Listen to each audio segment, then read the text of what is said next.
Hey guys, welcome back to the channel. This is story about what if Naruto creates his own team for Chunin exams part 1. Before I start, please do support for more amazing content and comments for part 2. Do consider to subscribe my channel and share my video to your friends and check out the description as well. Let's start the video. Alright, settle down, Iruka called out to the class.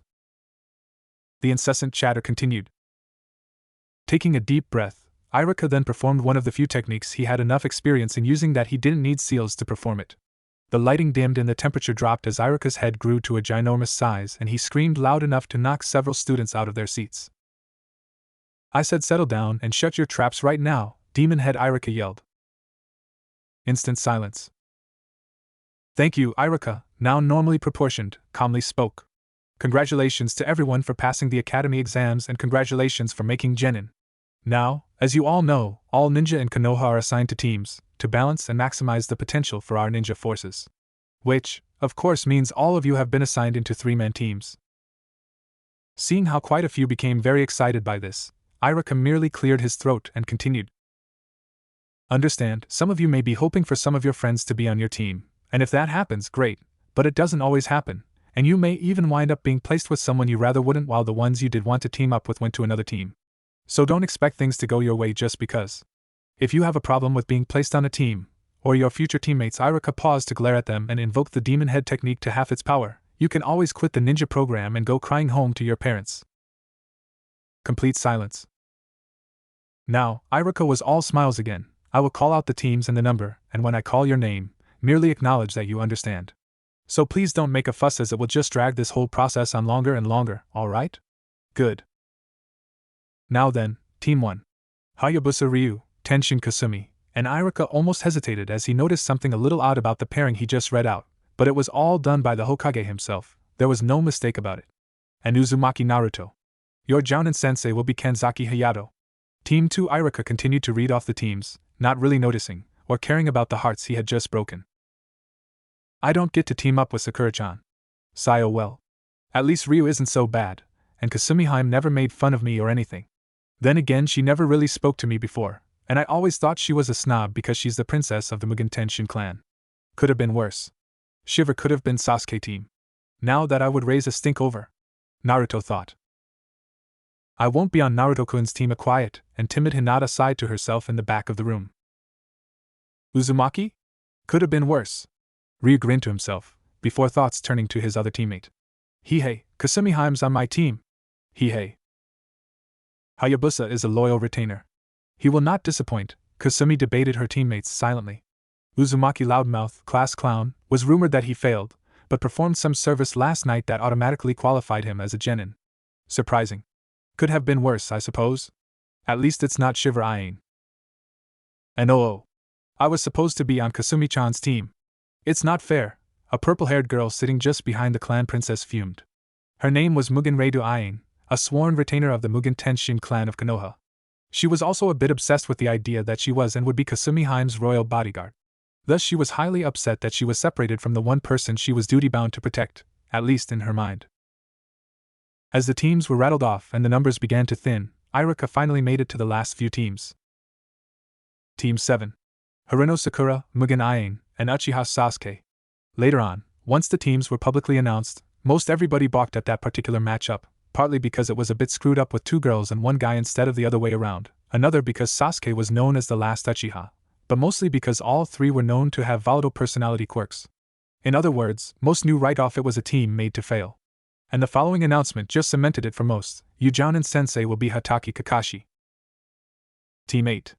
Aburame Shino, Hyuga Hinata, and Inuzuka Kiba. Your Jounin sensei will be Yuhi Kurinai. Team 9 is still in active duty from the previous year. Team 10. Akimichi Chuji, Nara Shikamaru, and Yamanaka Ino. Your Jounin sensei will be Sarutobi Asuma. That is all. We will break for lunch and afterwards wait here for your Jounin senseis to come by and meet you all. Class dismissed.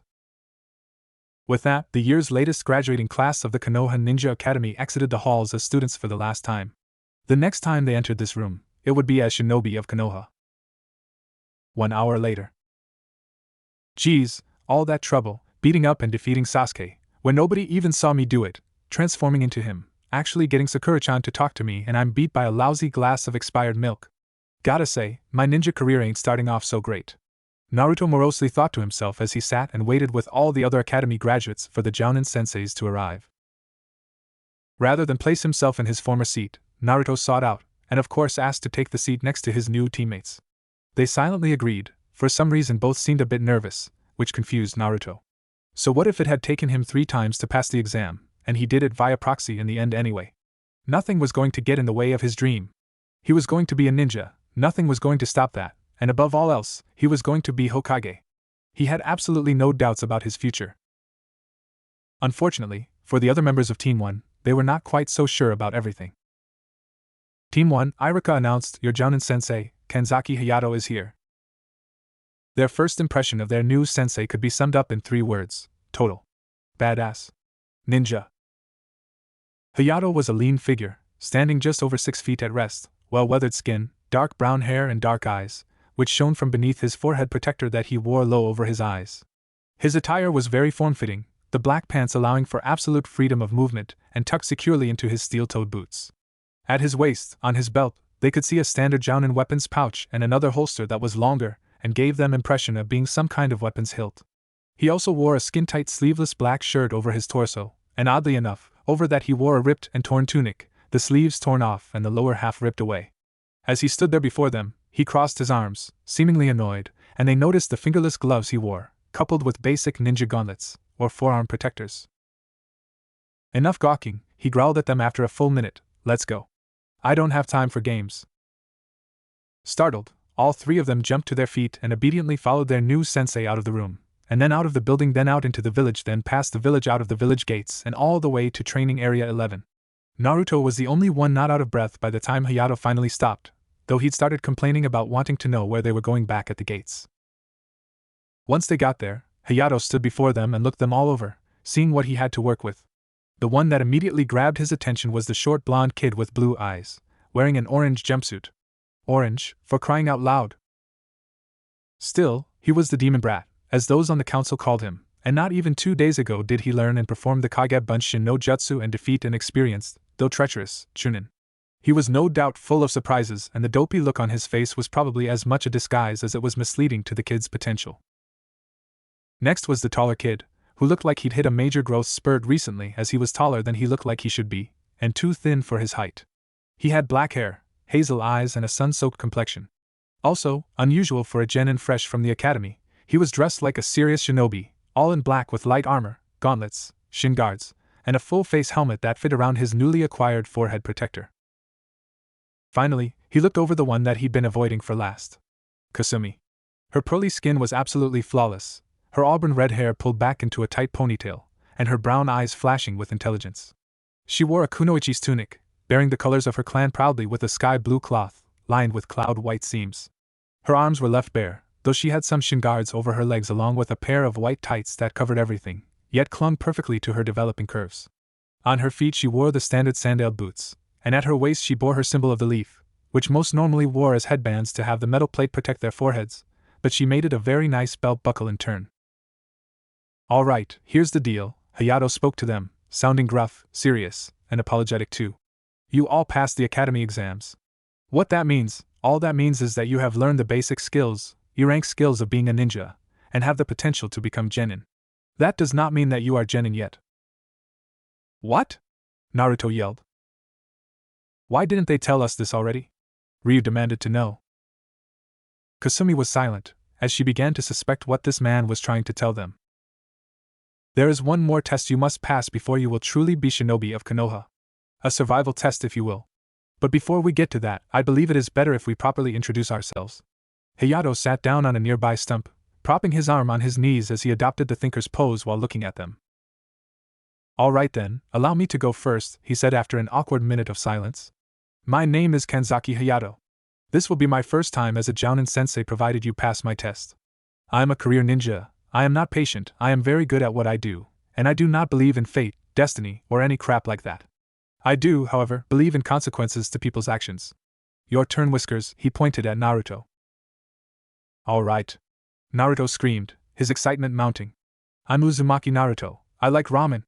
I dislike waiting the 3 minutes for ramen to cook. My hobbies are trying out all of the different ramen flavors and of course, training. My dream is to one day surpass all of the Hokages and become the greatest Hokage ever. Hard to beat that, Ryu muttered, then spoke up. My name is Hayabusa Ryu, everybody just calls me Ryu anyway. I like pretty girls, I dislike emo Avenger wannabes, and my hobbies are training and mastering the ninja arts. My goal in life is to become the most powerful ninja that I can possibly be. If that's stronger than everyone else, then so be it, but I don't like to compare. And that leaves you, Princess, Hayato turned to the lone kunoichi. I am Tenshin Kasumi, heir to the Mugen Tenshin clan of Konoha. I enjoy learning new things, helping people, and testing my own limits. I dislike cruel people, ignorant people, and politicians. My destiny says that I will become the new head of the Mugen Tenshin clan, but before that I want to help people and live my own life. My goal is to one day defeat my older brother and be recognized as a strong kunoichi by my clan. Who's your brother? Naruto blurted out. The other three ninjas stared at the short blonde, not sure if he was joking or not. Upon seeing the genuine confusion on his face, they realized that he really didn't know. Tenshin Einhate is the current head of the Mugen Tenshin clan, and is a very powerful jounin of Konoha. He is also my older brother and on the Konoha council. She said this last to their jounin sensei. Wow, that's cool! Naruto enthused. Good, well, now that we know each other, Hayato interrupted, let's get on with the test, shall we? He stood up and walked around the stump before standing up on top of it, his arms crossed. Each instructor does their own test, based on themselves and their method of teaching. So don't be surprised if some of your friends tell you that they had an easier test after today. You are going to fight me, in actual combat. Your goal is to make me take this seriously. And believe me, you'll know when that is. You aren't expected to win, nobody expects a genin, of any class, to actually defeat a jounin in one-on-one combat. Nevertheless, you won't even last 1 minute if you don't come at me with the intent to kill. Naruto's eyes went wide, and his mouth hung open in shock. Ryu merely nodded and readied himself. Kasumi scowled and looked pissed. She had finally worked out what this was about, and what was going on. Before she could call him on it though, Hayato went right ahead and confirmed it. Something else you three need to know. As much as I don't believe in destiny, you three are not going to pass this test. Because I won't let you. Naruto, even more surprised, shouted out, what the hell is that supposed to mean? Quite simple really, Hayato answered. This test, which all the new genin will undergo, has a 66% dropout average. Out of the 9 teams that were assigned today, only 3, on average, will actually go on to become genins this year. Everyone else goes back to the academy for remedial training. Some even drop out after that. Stop trying to psyche us out, and let's get this over with already. Naruto screamed, suddenly angry. It's not a psyche out, boy, said Hayato. It is the facts. Another fact, I was chosen by the Hokage to be Team 1's jounin sensei because of who was on it. If that person had been placed on another team, I would be that team's jounin sensei. The reason why, well, on the advice of the council, it was believed that this person should not become a shinobi. Naruto growled, his thoughts swirling around what Mizuki had revealed to him, and the reasoning behind the village's persecution of him, and jumped to the conclusion that Hayato was talking about him. Kasumi and Ryu, however, knew differently. Kasumi was the heir to the most influential clan in the entire Fire Nation, and her brother, despite being a ninja himself and having done his tour of duty, did not want anything to happen to her, and most of the clan agreed with him. Ryu was a close friend of Kasumi, and had trained with her older brother a few times and so knew the dynamic that went on between them. Hayato had been made their instructor so that no matter how hard Kasumi tried, no matter who she was paired with, she would fail to become a genin, and they both knew there was little doubt that even if she were to get a second chance, if not Hayato, then somebody even stronger would be there to stand in her way. That is bullshit! Naruto roared, startling all 3 ninja. Glaring with all the passion his abused soul could give, he told the jounin what the new reality was all about. If you think, just because you're a jounin that you can talk to us like that, you've got another thing coming. I don't care what the council says about anything. I'm going to be a ninja, and I'm going to be Hokage one day. So no matter what you throw at me, I'll just get back up and throw it right back at ya. Nobody can make another person's choices for them. Everybody in the world has the right to do what they wish and to go after their dreams. All they have to do is work at it, and anything is possible. My dream is to be Hokage, and no matter who says otherwise, I will be Hokage someday. They all stared at him, not really sure how to react to that. Hayato merely shrugged, as though he couldn't care less what some academy graduate had to say to him. Ryu started grinning, and he couldn't stop. Naruto's little speech touched something inside him, his passion for power and the desire to test himself against someone stronger, all to find his own strength. Kasumi, who'd been very close to a bout of self-doubt and depression at her brother's desire to protect her, felt her spirits lift immediately. She grinned at her teammates and gave Hayato a glare of her own, steel-like determination filling her eyes. Hayato snorted, but finally acknowledged that they understood the situation, though a bit unnerved how a few words from the loudmouth had bolstered the princess's resolve. He briefly wondered what had happened to Aang, who was originally supposed to be on Kasumi's team. He would have imagined that after his announcement, she would merely swear her allegiance to protect Kasumi right then and there, which probably would have kicked Kasumi over the edge, and it would have been simple to end it right then and there. Now this loudmouth blonde in an orange jumpsuit comes along, and turns out he'll have a fight on his hands anyway. Enough talk then, said Hayato as he recrossed his arms. You have until sunset, which is in about 4.5 hours. Begin. The 3 genin vanished. First lesson of being a ninja. The key to being a ninja is stealth, able to hide and mask yourself so that you are like a ghost, a wraith, something that is there but not there. Those that cannot do even this simple skill often do not last long in the world of a ninja. Hayato-sensei, Naruto yelled in a loud voice from directly behind the Jounin. What do you mean when we have to get you to take us seriously? You're a weird one, aren't you? Hayato asked the blonde kid. Naruto scowled, but just crossed his arms, waiting for his answer. Hayato shrugged and gave it to him. I believe I already told you that you would know when I got serious, but to put it in simpler terms so you can understand, I have a specialized weapon that I keep on me at all times. It's not a kunai or a shuriken or anything else any other ninja in the entire world has for that matter. If you put enough pressure on me, for even an instant, that I have to draw and use this weapon, you pass. If you don't get that to happen before sunset, you'll get sent back to the academy. Although it might be possible that the one that does the poorest will get kicked out of the shinobi program altogether. As he'd spoken, Naruto got more and more pissed off. Finally, with that last statement, the orange-clad blonde had had enough. With a roar, he charged and tried to throw a punch, much the way a drunken brawler might do it, to be perfectly honest. Like hell. Hayato, who didn't even have to move, just reached out, caught the fist and twisted it around behind the kid's back, making him cry out in pain. Holding him like that for a few seconds, he finally said, Look, your team is going back to the academy regardless. The council convinced the Hokage of this. But if you keep going on like this, kid, you're going to be thrown to the streets faster than you'd know what to do. Naruto snorted. Big deal. Only reason I'm not on the streets as it is because the Hokage got me an apartment after I was kicked out of the orphanage. And weren't you listening earlier? Naruto's muscles bunched and, in a surprising display of strength and dexterity, broke out of Hayato's grasp and leapt away. I'm going to be Hokage. And nothing is going to stop me. Kage Bunshin no Jutsu, Shadow Clone Technique. In a blast of smoke, there were suddenly 10 more Narutos before the Jounin sensei. I'd heard you could do this technique, kid.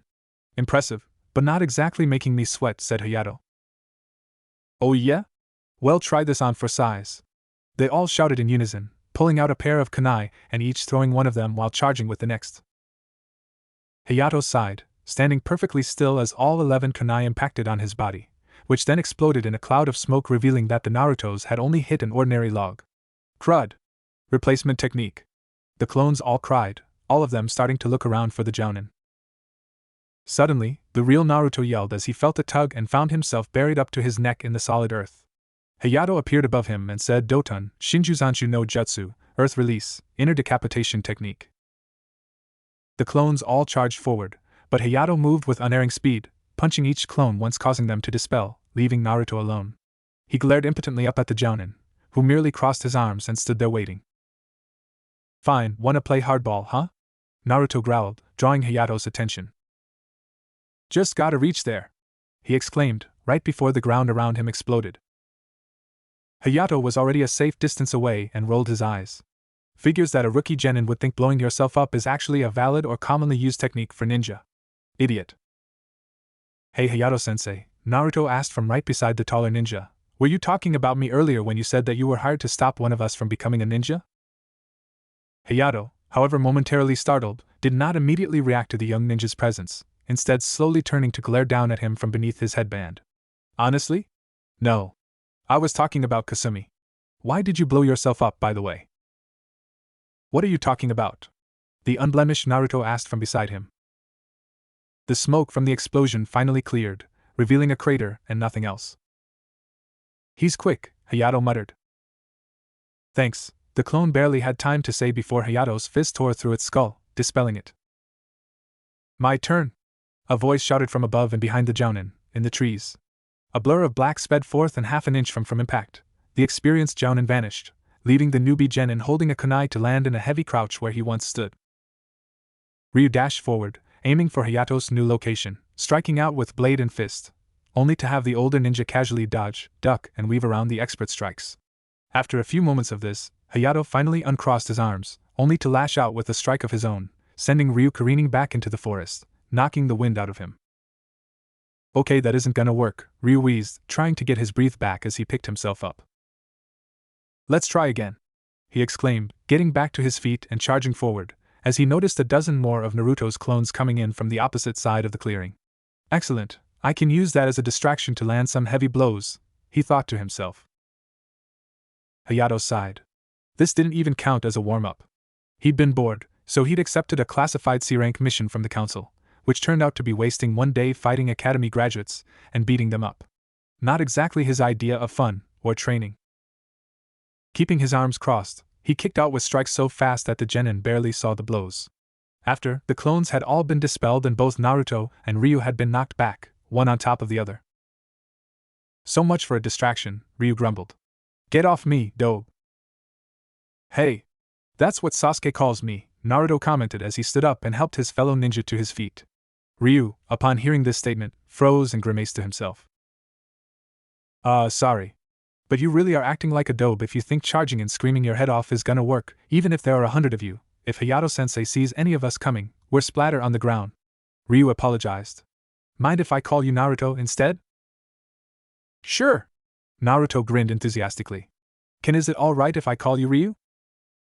The black-clad ninja merely nodded and turned to face the Jounin once more.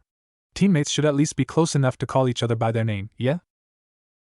Naruto's grin nearly split his head, before he turned to face Hayato with renewed determination and screamed out loud, yeah. Let's do this. The two, only peripherally aware that they were doing so, charged forward together, Naruto summoning another dozen shadow clones as they did so.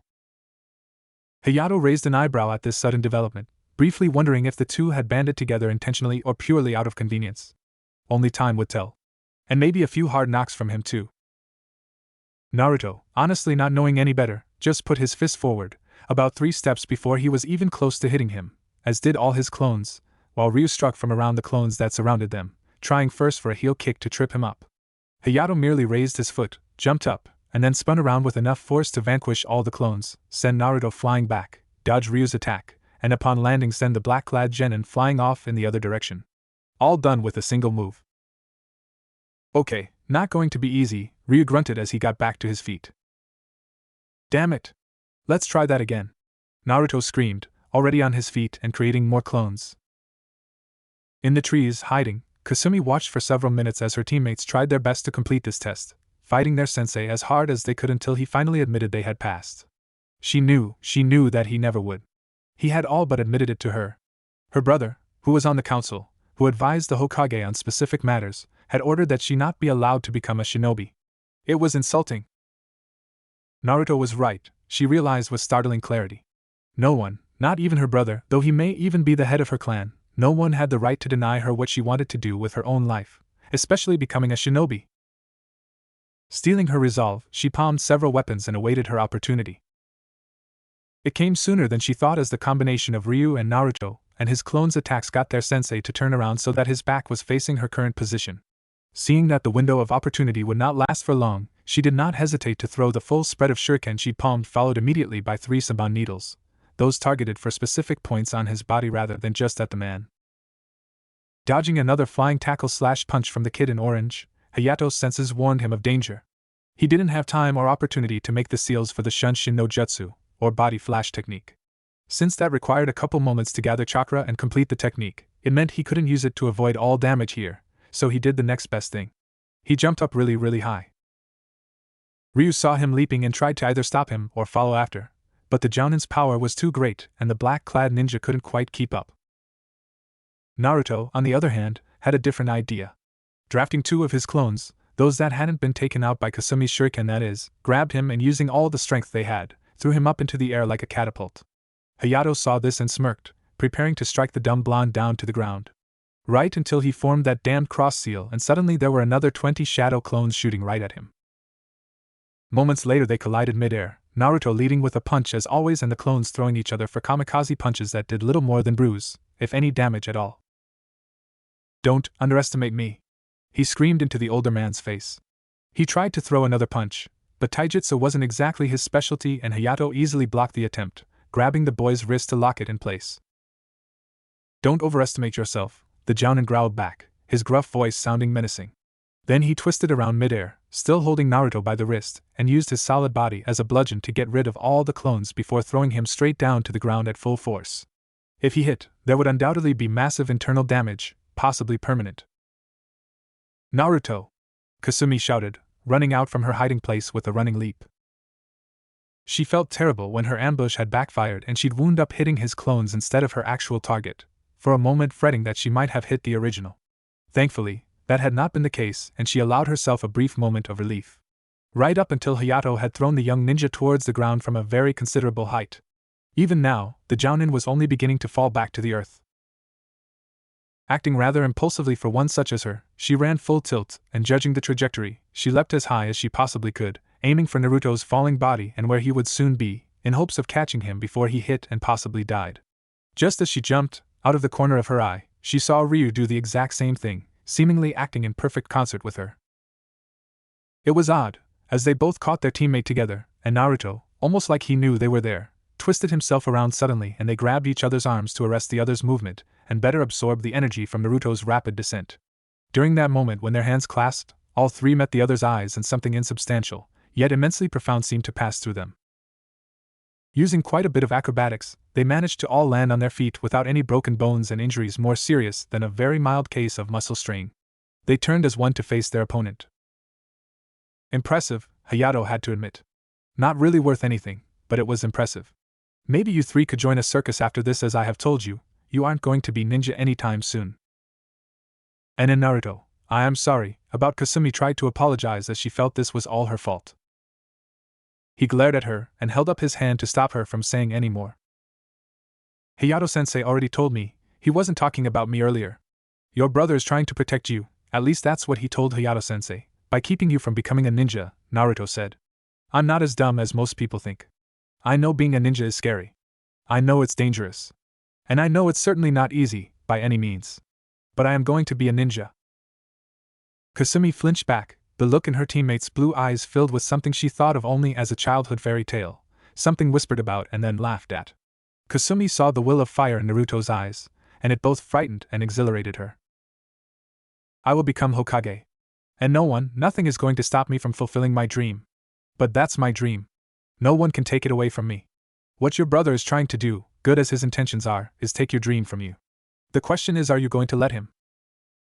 Kasumi gasped, stunned as she realized the dead last was right. In more ways than one. "If you want to be a ninja, Kasumi-chan, then you have to work for it. Nobody is just going to hand it to you and say enjoy. Believe me, I know," he said, his eyes darkening with painful memories, right before snapping back to full intensity as he stared back into hers. "If you really want to be a ninja of Konoha, you have to fight with everything you have, because otherwise it's not worth having. No matter what anyone says, your brother, Hayato-sensei, even the Hokage or me and Ryu here. If you want to be a ninja, it's all up to you. No one else. So Kasumi-heim, do you want to be a ninja?" Ryu, who had been silent during this brief diatribe, looked back and forth between his two teammates. He wasn't exactly sure what all was going on, but he had an idea or two. He understood about Hayate-sama's overprotective big brother streak, and his objection to Kasumi-heim being put into danger by becoming a ninja. But would the man really go so far as to sabotage her chances by hiring their Jounin sensei into intentionally failing them? He didn't like to think so. Kasumi, on the other hand, knew exactly how far her brother and her clan were willing to go to keep her safe. It chafed when she was younger, but now it was practically choking her. And here was this small, dumb blonde boy with a fake grin and more depths than anyone could imagine, offering her the chain cutters to free herself. It wasn't a key, a nice easy way of getting out, but it was a way out. A way to be free. Kasumi grinned as she felt something fill her where she hadn't felt a loss before, and she felt the infamous will of fire fill her, and catch flame within her heart. She glanced at Ryu and saw him just standing there, as though waiting for her to finally catch on. He and Naruto already understood what needed to be done, they'd just been waiting for her to understand. And she finally did. Let's do this, they all three swore together. They held out their fists and knocked them together for only a moment, right before dashing off to face their opponent once more and pass their test to become ninja. Play Team 1 kicks butt. Hayato stood off to the side, silently observing this little genin powwow of theirs. He didn't really care. No genin could defeat a jounin in a real fight. In fact, the whole genin test was supposed to be all about teaching the kids teamwork and the value of working together. Something which Konoha prized greatly as a hidden village. But then Hayato was not here as the jounin sensei of some academy graduates. He was here on a mission, one paid by a high-ranking clan and assigned by the Hokage in private, but a mission all the same. And a mission is a mission. The council had suggested that the test he gave to them was the one no one could win, the bell test. After all, it had worked at keeping Hatake Kakashi without a team for over 6 years now, and it was impossible for any genin to successfully steal the bells from a fully trained jounin. But Hayato's mission was more than that, so he changed the test to one even harder and more impossible to defeat. There were some jounins out there that could not handle him going all out against them, so the possibility that this team could even get him to get even remotely serious about fighting them was like saying he used Keton Jutsus, fire release techniques, to swat flies. In other words, this test was designed purely to break their wills and get them all, but especially Kasumi, to give up and quit being ninja. When he noticed that they finally stopped their talking and turned to face him, he smirked and recrossed his arms, displaying an air of utter contempt even as he privately felt a rising feeling of disgust with himself. He did not have time for self-recriminations, however, as all three of them were coming in on the attack, fast. He stepped back and uncrossed his arms as Ryu led the charge with a flying kick, Naruto only a step behind him with a straightforward flying tackle. He ducked under the kick and rolled back, jumping over the tackle, taking the time to kick the blonde in the small of his back as the genin flew under him. Naruto crashed to the ground, only to explode in smoke on impact, making Hayato wary. It came from the back, raising his opinion of the short blonde loudmouth from less than nothing to almost nothing as the real Naruto body slammed him from the back, driving him forward through the air, where Kasumi was waiting. Moving faster than the boys had showed they could, the clan princess jumped up and lashed out with her long legs, catching the off-guard Hayato in the head and knocking him back to the ground. He caught himself as he landed and kicked off into a three-point landing. Smirking at them beneath his headband, Hayato chuckled. Finally, he spoke to them. "Took you long enough. I thought I'd have to play with you guys all day, pretending to be your practice dummy while you took potshots. Seems you've got the skills. Let's put them to the test." In a flash of high-speed movement, he charged straight for their grouping as they just stood there, staring in shock. Until the last possible second as Ryu back-flipped into a handstand and pushed himself away, Kasumi ducking the other way and leaping to get further distance. Naruto, however, did the exact opposite, and charged right back. Surprised, although that's more like saying one is surprised the sun is shining because it's daytime, for only a moment, Hayato realized that whether intentional or not, the loudmouth's actions would force him to deal with him first before he could go after the boys' teammates. Of course, that's only a good idea if the one doing the distracting can actually delay the enemy. That's when Hayato was uncomfortably reminded that teams look out for each other, even for the one doing the distracting. Just as he was moving to hit Naruto and probably take him out of the fight for good, the too familiar whistle of flying shuriken alerted the jounin of additional danger. Glancing out of the corner of his eyes, he saw that Ryu and Kasumi had both flanked him and each thrown a full brace of shuriken at him, this time at angles where either could hit Naruto again. Seeing more danger in the form of the weapons, Hayato shifted his guard so that he could deflect the shuriken, which hit about half a second before Naruto did. Jounin are used to thinking fast, and it was hardly taxing as Hayato deflected the more deadly flying bladed stars and then turned his attention back to the tackling genin, only to realize too late that he probably should have taken care of him first. Naruto never held back on anything. His timing and forms were atrocious, but he knew enough about how to throw a punch.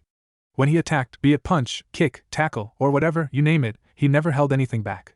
He always threw all his strength into every attack. Most wouldn't think a 12-year-old could have that much strength, certainly not enough to do any harm to an adult ninja. But have you ever been hit by a 100-plus-pound sack of cement, traveling at top human ground velocity? That's nothing to ignore, which Hayato chose to as he dealt with the shuriken first. Naruto slammed into his jounin sensei's gut, head and shoulder first, knowing he had to move fast if he wanted to avoid the counterattack, and grateful to his teammates for the assist. The blow had enough raw force behind it that Hayato had the wind knocked out of him and nearly coughed up his lunch too. Naruto rolled back and jumped away, regrouping with the others while Hayato tried to catch his breath. Damn, the jounin thought to himself, still coughing and wheezing from the blow, kid's got a hell of a punch. Maybe I should have done the bell test instead? At least that way they'd be fighting each other too. Somehow though, I get the feeling they'd band together like this anyway. Not bad, Hayato grunted after he stopped coughing. Lucky shot too. Won't happen again. This time when they tried to break, he was moving too fast and the others didn't have time to flank him before he hit Naruto upside the head, knocking him to the ground and moved on to Ryu. The kid was clearly the most advanced of them in taijutsu, and it showed as they fell into the dancing pattern of striking, blocking, defending and attacking. Hayato, however, is a jounin, while Ryu, however talented, only just graduated the academy. 5 moves later, Ryu was knocked back and kicked away. Hayato turned to find Kasumi, only to see her leaping right at him with a high kick combo. He leant back to avoid it, only to have to raise his guard when the single kick quickly turned into an entire combination. There are many reasons as to why the Mugen Tenshin clan is one of the most powerful clans in the Fire Nation and Konoha in particular. Their specialized taijutsu style and family martial arts being only one of them. For starters, the early forms focus mostly on kicks and counters. And from the way Kasumi was moving her long, and surprisingly powerful, legs against him, Hayato knew that she was very proficient in her family's style. Blocking as much as he could, he was steadily being driven back, step by step and blow by blow, in order to absorb the power of her kicks. She threw combination after combination at him, only a very brief pause between the end of one and the start of another. Neither were under any illusions, however, they both knew she could not keep this up forever and it would only be a matter of time before the jounin found the opening to counterattack. She decided to give him that, taking a full second longer before starting in on the next combination. Hayato took immediate advantage and threw a fast punch at her face to knock her back. Instead, still using her incredible speed, she shifted her stances in an instant and grabbed his wrist, pulling on it to throw him off balance while simultaneously cocking back a kick and slamming it full force into his chest, knocking the wind out of him, all inside of the same second. Ducking under his arm, while still holding onto his wrist, she jumped up, ran up his back until she was standing on his shoulders. She wasn't even standing there a full second before she started kicking her feet down, slamming 5 solid bicycle kicks to his neck and shoulders, driving him to the ground from the force of each blow. With the final kick, she put twice as much force behind it, enough that she could jump off him and back away before he could counter. Hayato was impressed. That actually hurt, doing some damage too. He felt the bruises already forming. Faster than she anticipated, he recovered and was on his feet, dashing towards her with his fist cocked back for a heavy blow. Just as he was in front of her and throwing his punch, she squeaked in surprise, and then Hayato's blow landed in Naruto's gut with enough force to send the orange-clad blonde flying back to where Ryu and Kasumi were standing with stunned looks on their faces. Blinking in confusion, Hayato tried to figure out what just happened. When he did, he snorted and had to raise his opinion of the demon container yet again, from almost nothing to absolutely pathetic. Quite a leap when you think about it. Pause. Team 1 kicks butt. A few seconds earlier, Naruto and Ryu had only just begun recovering from the single-hit beatings Hayato had given them, and watched on as Kasumi royally laid into Hayato, actually getting him to retreat. Their amazement didn't last long though, as after a killer counter where the kunoichi actually drove the jounin into the ground, he got back up almost immediately, ready with a punch that looked like it would do a lot of damage. Naruto didn't hesitate for a second, probably because he wasn't actually thinking as his body did the 5-seal combination and exerted twice the necessary chakra before he even knew what he was doing. A blur of motion later, Naruto had replaced Kasumi with himself and took the full force of Hayato's punch. Ironic that it was enough to send him careening back to where his 2 teammates now stood, Kasumi with a flustered and confused look on her face. Ryu just looked confused. "How'd you do that?" he asked as he helped Naruto to his feet. Groaning as he felt something pop back into place where Hayato had punched him, Naruto grunted before replying, "Kawarimi no Jutsu, body replacement technique.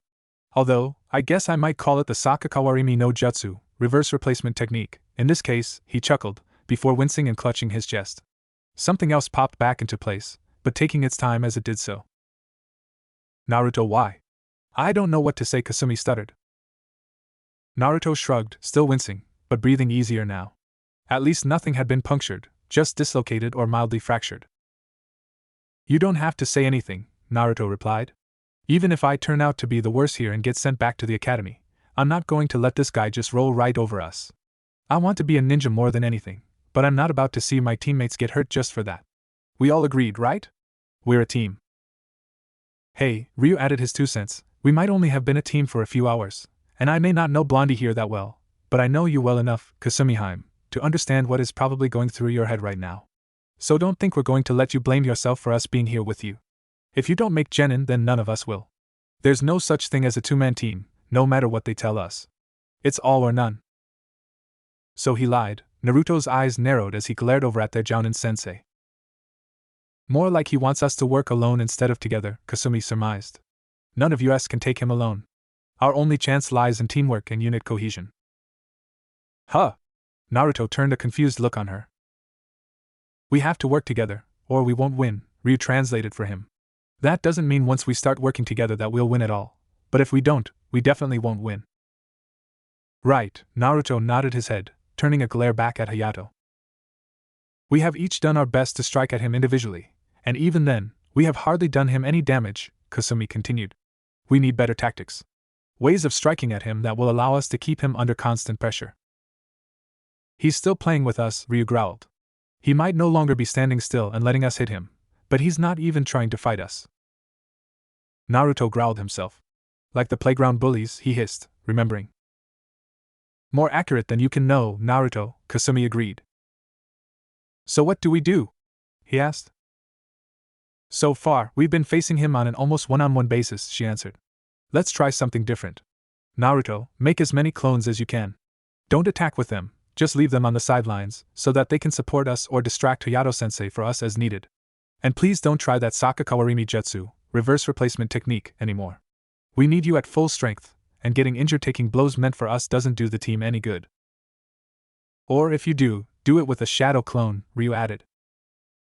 Naruto nodded and formed the cross seal as he pushed as much chakra as he could handle and screamed, Taju Kage Bunshin no Jutsu. Multi-shadow clone technique. The bamf of multiple explosions was loud and widespread enough, with so much smoke that it was like the fog had just rolled and that Hayato paused himself before attacking. Caution telling him that he needed to wait and see what these genins had up their sleeves. Play Team 1 kicks butt. When the smoke cleared, even Hayato was a bit stunned at the image presented. Over 100 Narutos now filled the clearing, some even having appeared in the trees on branches and hidden by leaves. Hayato knew he wasn't capable of taking out over 100 shadow clones, but at the same time, it was logistically impossible for over 100 Narutos to get close enough to him to attack without getting in each other's way. That, however, did not seem to be the plan, as those closest to him actually backed away and established a perimeter of about 5 meters on all sides. Curious, Hayato kept his guard up, only realizing a moment later that he'd lost sight of the original Naruto as well as Kasumi and Ryu. Meanwhile, Kasumi was outlining a basic strategy. We need to keep up the pressure, not give him a moment to catch his breath. We also have to keep in mind that we're running out of time. We've already been at this for almost an hour. Which means we've only got about 4 hours left to defeat him, she told them. So what do we do? Naruto asked, trusting her. Hit and run tactics. We go in as fast as we can, we hit, then we get out of there, your clones or one of the others covering for the one attacking, Kasumi explained. Go for his weak points. Ankles, knees, neck, elbows, wrists, ribs, the back. Usually just about any joint will be a good way to disable someone. Especially the blind spots, the back of the neck, the small of the back, between the shoulder blades, or the back of the legs. Don't get caught, and don't start a sparring match with him, she said this last to Ryu. Ryu nodded. We have to keep this up constantly, never let him know where or from who the next attack will come from, Kasumi continued. So, when neither of us or you aren't attacking, Naruto, have 1 or 2 of your clones also going in and attacking when they can. And keep a few ready for replacements if you need to. Naruto nodded. Let's go, they hit fists once more and scattered. Hayato figured out the plan pretty easy. It wasn't exactly a strategic masterpiece by any means of the imagination, but that didn't mean it wasn't a good strategy all the same. Several key factors gave the genins the advantage in the situation, most of them originating with the knucklehead loudmouth prankster. First of all, his uncanny ability with the shadow clone technique made him unique, but it also allowed 2 strategic advantages. In open conflict, Naruto's ability to make so many clones was both intimidating and foreboding, as unless the enemy had a considerable force themselves, or the ability to cause massive destruction with a single technique, there was no way to clear the field, so to speak. The second advantage was that with so many bodies filling Hayato's view, and the circle directly around him keeping an exact measurement of spaces between him and them, sometimes standing still, sometimes running in a circle around him, sometimes moving in opposite directions, it kept him from properly seeing the original genins, allowing them to strike from hiding more effectively than any technique or skill with stealth could provide. Secondly, whether through design or coincidence, Hayato's current position was in the middle of the clearing, leaving him out in the open while they could come and go as they pleased through the mass of bodies, retreating or approaching until it was too late for him to see or sense. Third, he had a handicap and they knew it. He could quite easily wipe out all of the nearby shadow clones, but to do so while taking into account that Uzumaki Naruto could create so many and wasn't even winded by it, even after being injured, spoke more towards the boy's abilities than he realized. Which meant in order for the boy to begin feeling the effects or even a significant drain from using the technique so many times, Hayato would have to destroy most, if not all of them almost at once and then do it a few more times. And even then, Hayato suspected the boy would only need a few minutes to catch his breath before he could do it again. Fourth, they had him pretty much surrounded, allowing for an attack to come from any direction, and he was not a Hyuga. Fifth and lastly, as demonstrated earlier, Uzumaki wasn't afraid to use his clones as launching platforms, giving himself and possibly the others the high ground in this, and potentially adding another dimension to this fight. Death from above and all that. Growling to himself, Hayato almost said to heck with it all, but stopped from actually drawing his special weapon. The current situation was annoying, but using that weapon was still, by far, way too much overkill. He decided to wait and see what they would do next. That's when it started. At first Hayato thought it might be Naruto finally charging in with all his clones to dogpile the man, but that turned out not to be the case. Ryu emerged from behind a pair of clones, both who threw a kunai each at Hayato, forcing him to stay on the defensive while Ryu charged past, landing a solid blow to his right side, then running on back into the crowd of clones, who let him in, but maintained the space between them and Hayato. Not even a full second after Ryu disappeared, Hayato felt a powerful blow hit the small of his back. He spun around with a counter, only a hair shy of hitting Kasumi, who was already racing back into the crowd. While he was turned that way, Hayato got a reminder of just how hard Naruto hits as the small blonde slammed himself into the back of his knees and dashed back out of the way on all fours. Grumbling, Hayato got back to his feet and said to himself, "So that's the way it's gonna be, huh?" Before he could do any more contemplating, Naruto dashed right back out for a frontal assault. Hayato defended, only to find out a second too late that Naruto was the second stage attack, not the first. Ryu jumped up and twisted his body around so that he was using his whole body, and used both legs to perform a whole body leg sweep on his Jounin sensei, driving the man back to the ground. Even as he was coming back up, Naruto was still there and slammed his knee into the Jounin's face, both genin disappearing back into the crowd, seconds after success. Even as Hayato got back to his feet, seriously contemplating drawing his weapon now, Kasumi was already moving in and struck just as fast and as hard as ever. This went on for a solid 15 minutes. Kasumi made sure they didn't repeat themselves, lest they fall into a pattern that Hayato could exploit in some way, so sometimes it was a double team, sometimes it was one after another, sometimes all three of them got into it, but the order of who struck next always changed. A few times, Naruto even sent in clones instead of himself, and one right after the other, so that it might confuse him too. During one of these times, the real Naruto and Ryu had ended up next to each other, and were ducked down behind the clones so as to remain undetected. Ryu was taking the opportunity to catch his breath as he was not used to this constant stop and start running and high-speed attacking. Naruto was also a bit out of breath, but he was grinning so he clearly wasn't tired at all. "Stop Team 1 kicks butt.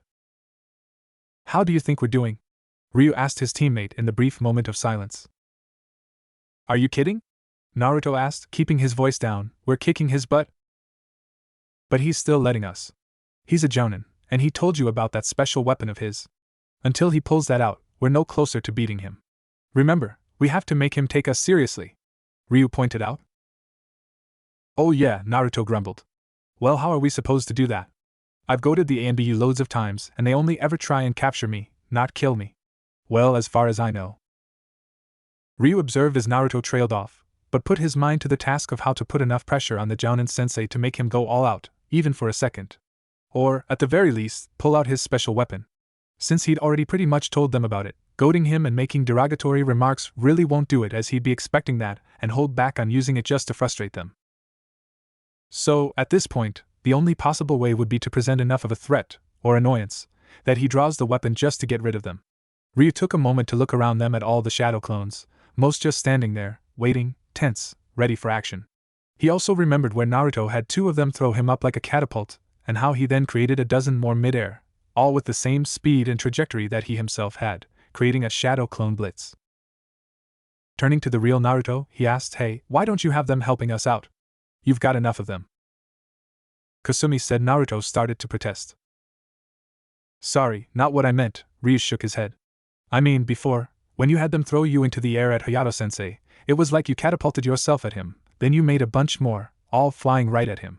Well, with all these guys around, why not just throw 1, 2, or 3 clones at him at a time, doing the same thing, only have them like body slam him, or the same thing you've been doing to him so far. Naruto's eyes lit up as the idea appealed to him. That would be kinda cool, he started to say. Ryu shrugged. Think about it. I mean that, think about how to make it work. And remind me to show you the Shuriken Kage Bunshin no Jutsu, Shuriken Shadow Clone technique, after we're done here.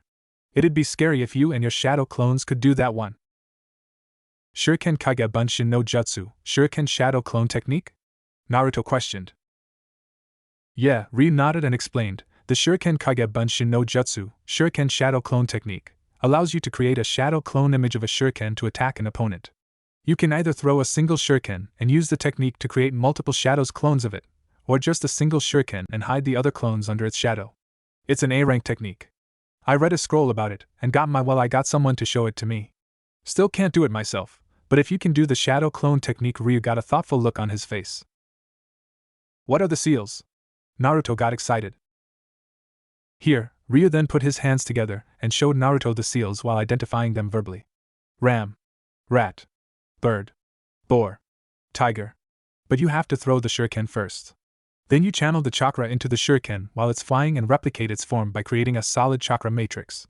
At least, that's the way it was explained to me.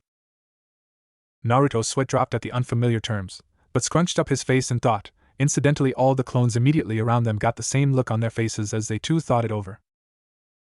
So, basically, throw the shuriken as normal, while it's flying, and while you're doing the seals, send out chakra to create copies of it. Sounds easy enough. What were those seals again? He asked. Ryu chuckled and showed Naruto the seals one more time.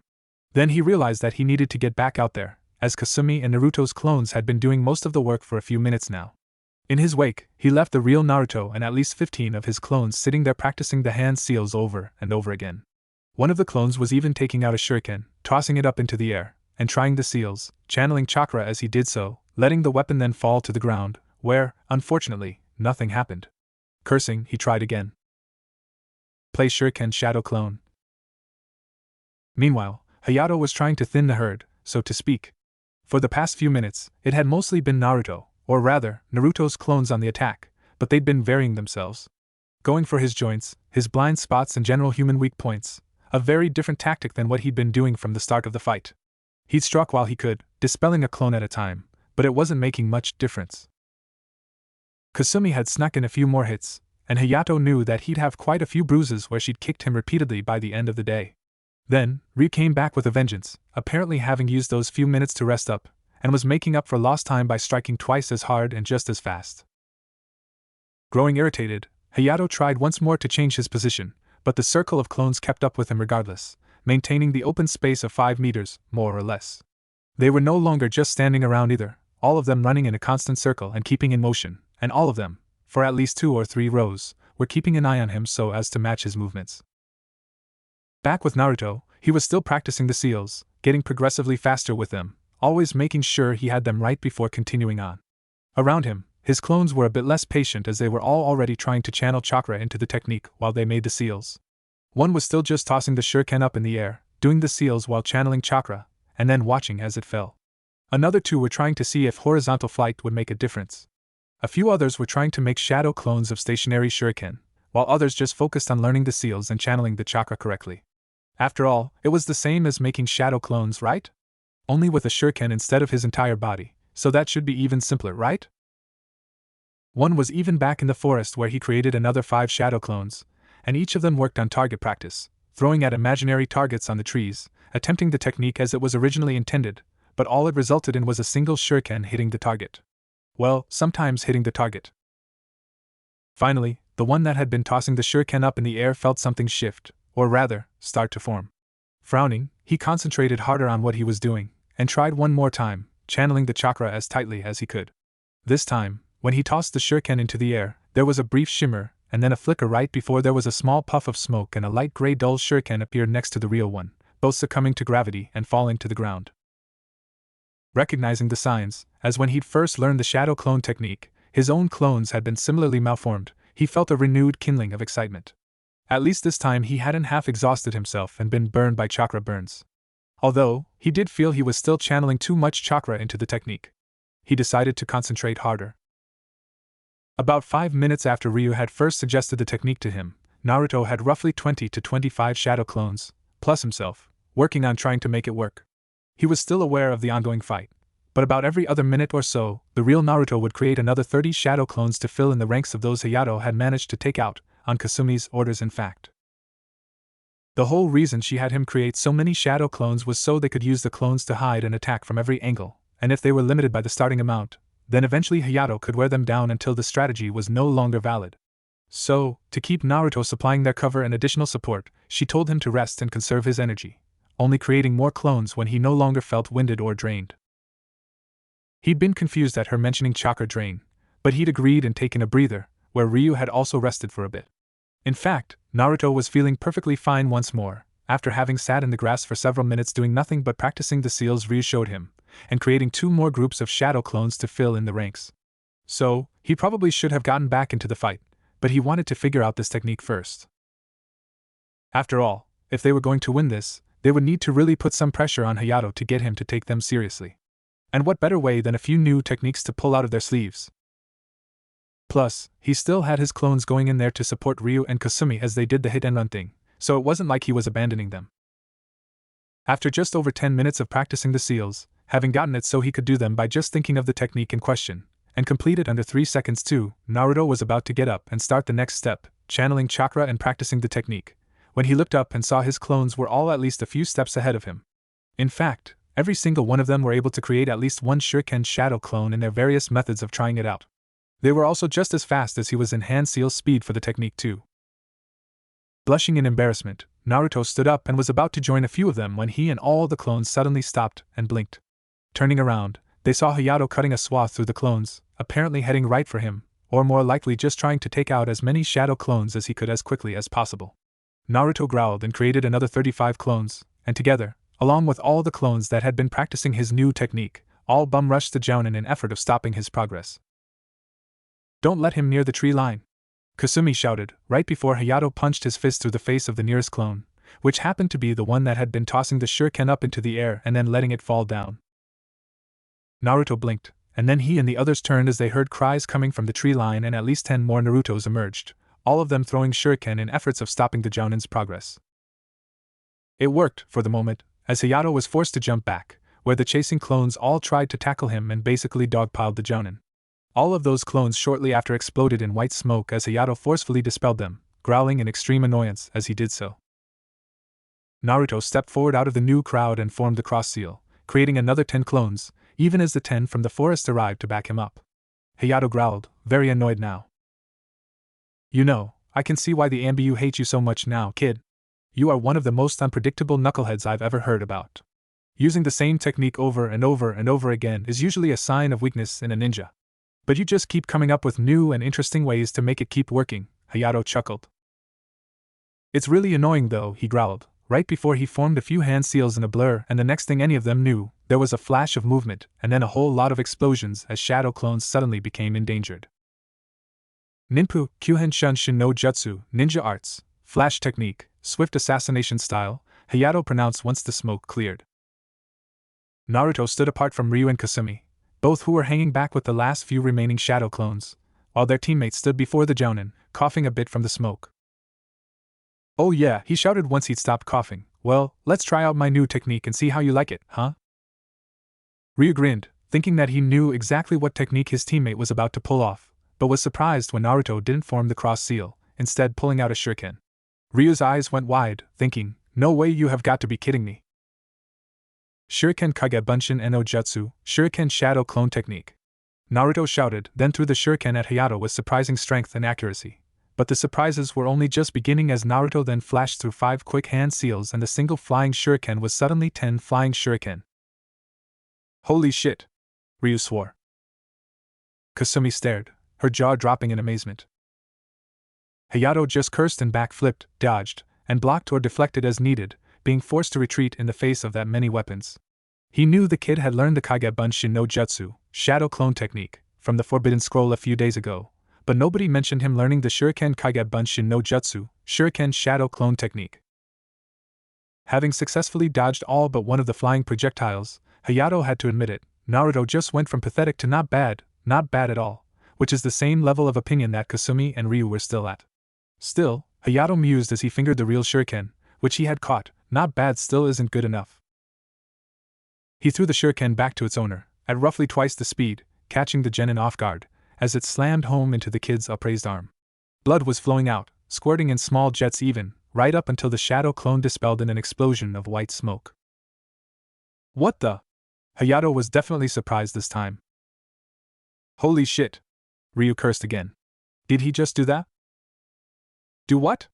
I thought he was supposed to use the replacement jutsu with the shadow clones still here? Kasumi replied, a bit confused. Ryu turned to look the kunoichi in the eye before saying back, you don't understand. I just showed him the seals for that technique. I can't even do it myself yet. It's an A-rank technique. And I just showed him the seals only and explained how it was supposed to work. And a shadow clone pulled it off. I showed it to him like 20 minutes ago, tops. 20 minutes. Kasumi's jaw dropped all over again in amazement.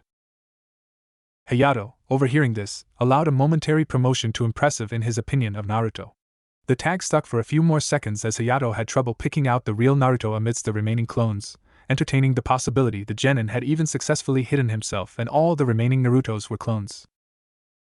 It didn't last long though, as pretty soon, another group of Narutos showed up, this one with a definite leader however, who immediately went to stand next to Kasumi and Ryu.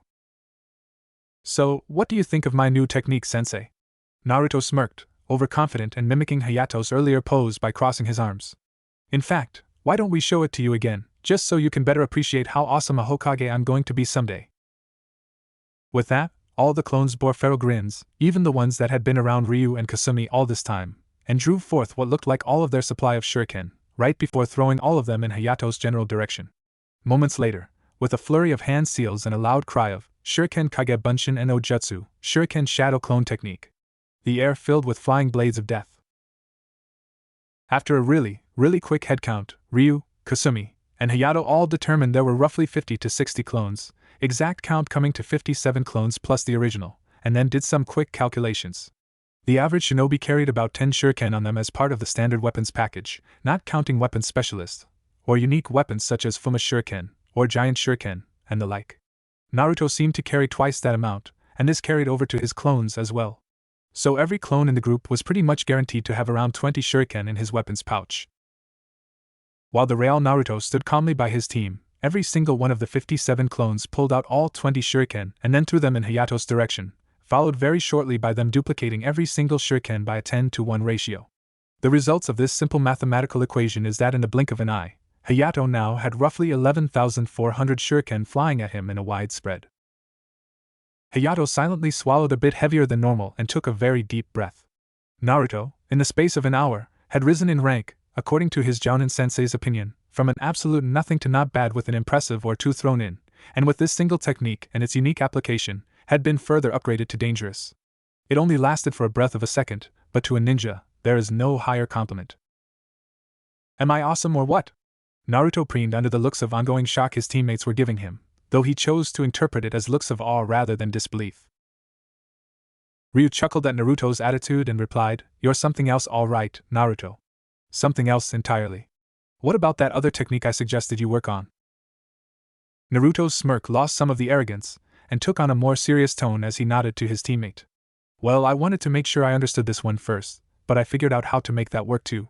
Even worked out how to combine it with Shuriken Kage Bunshin, Shuriken Shadow Clone."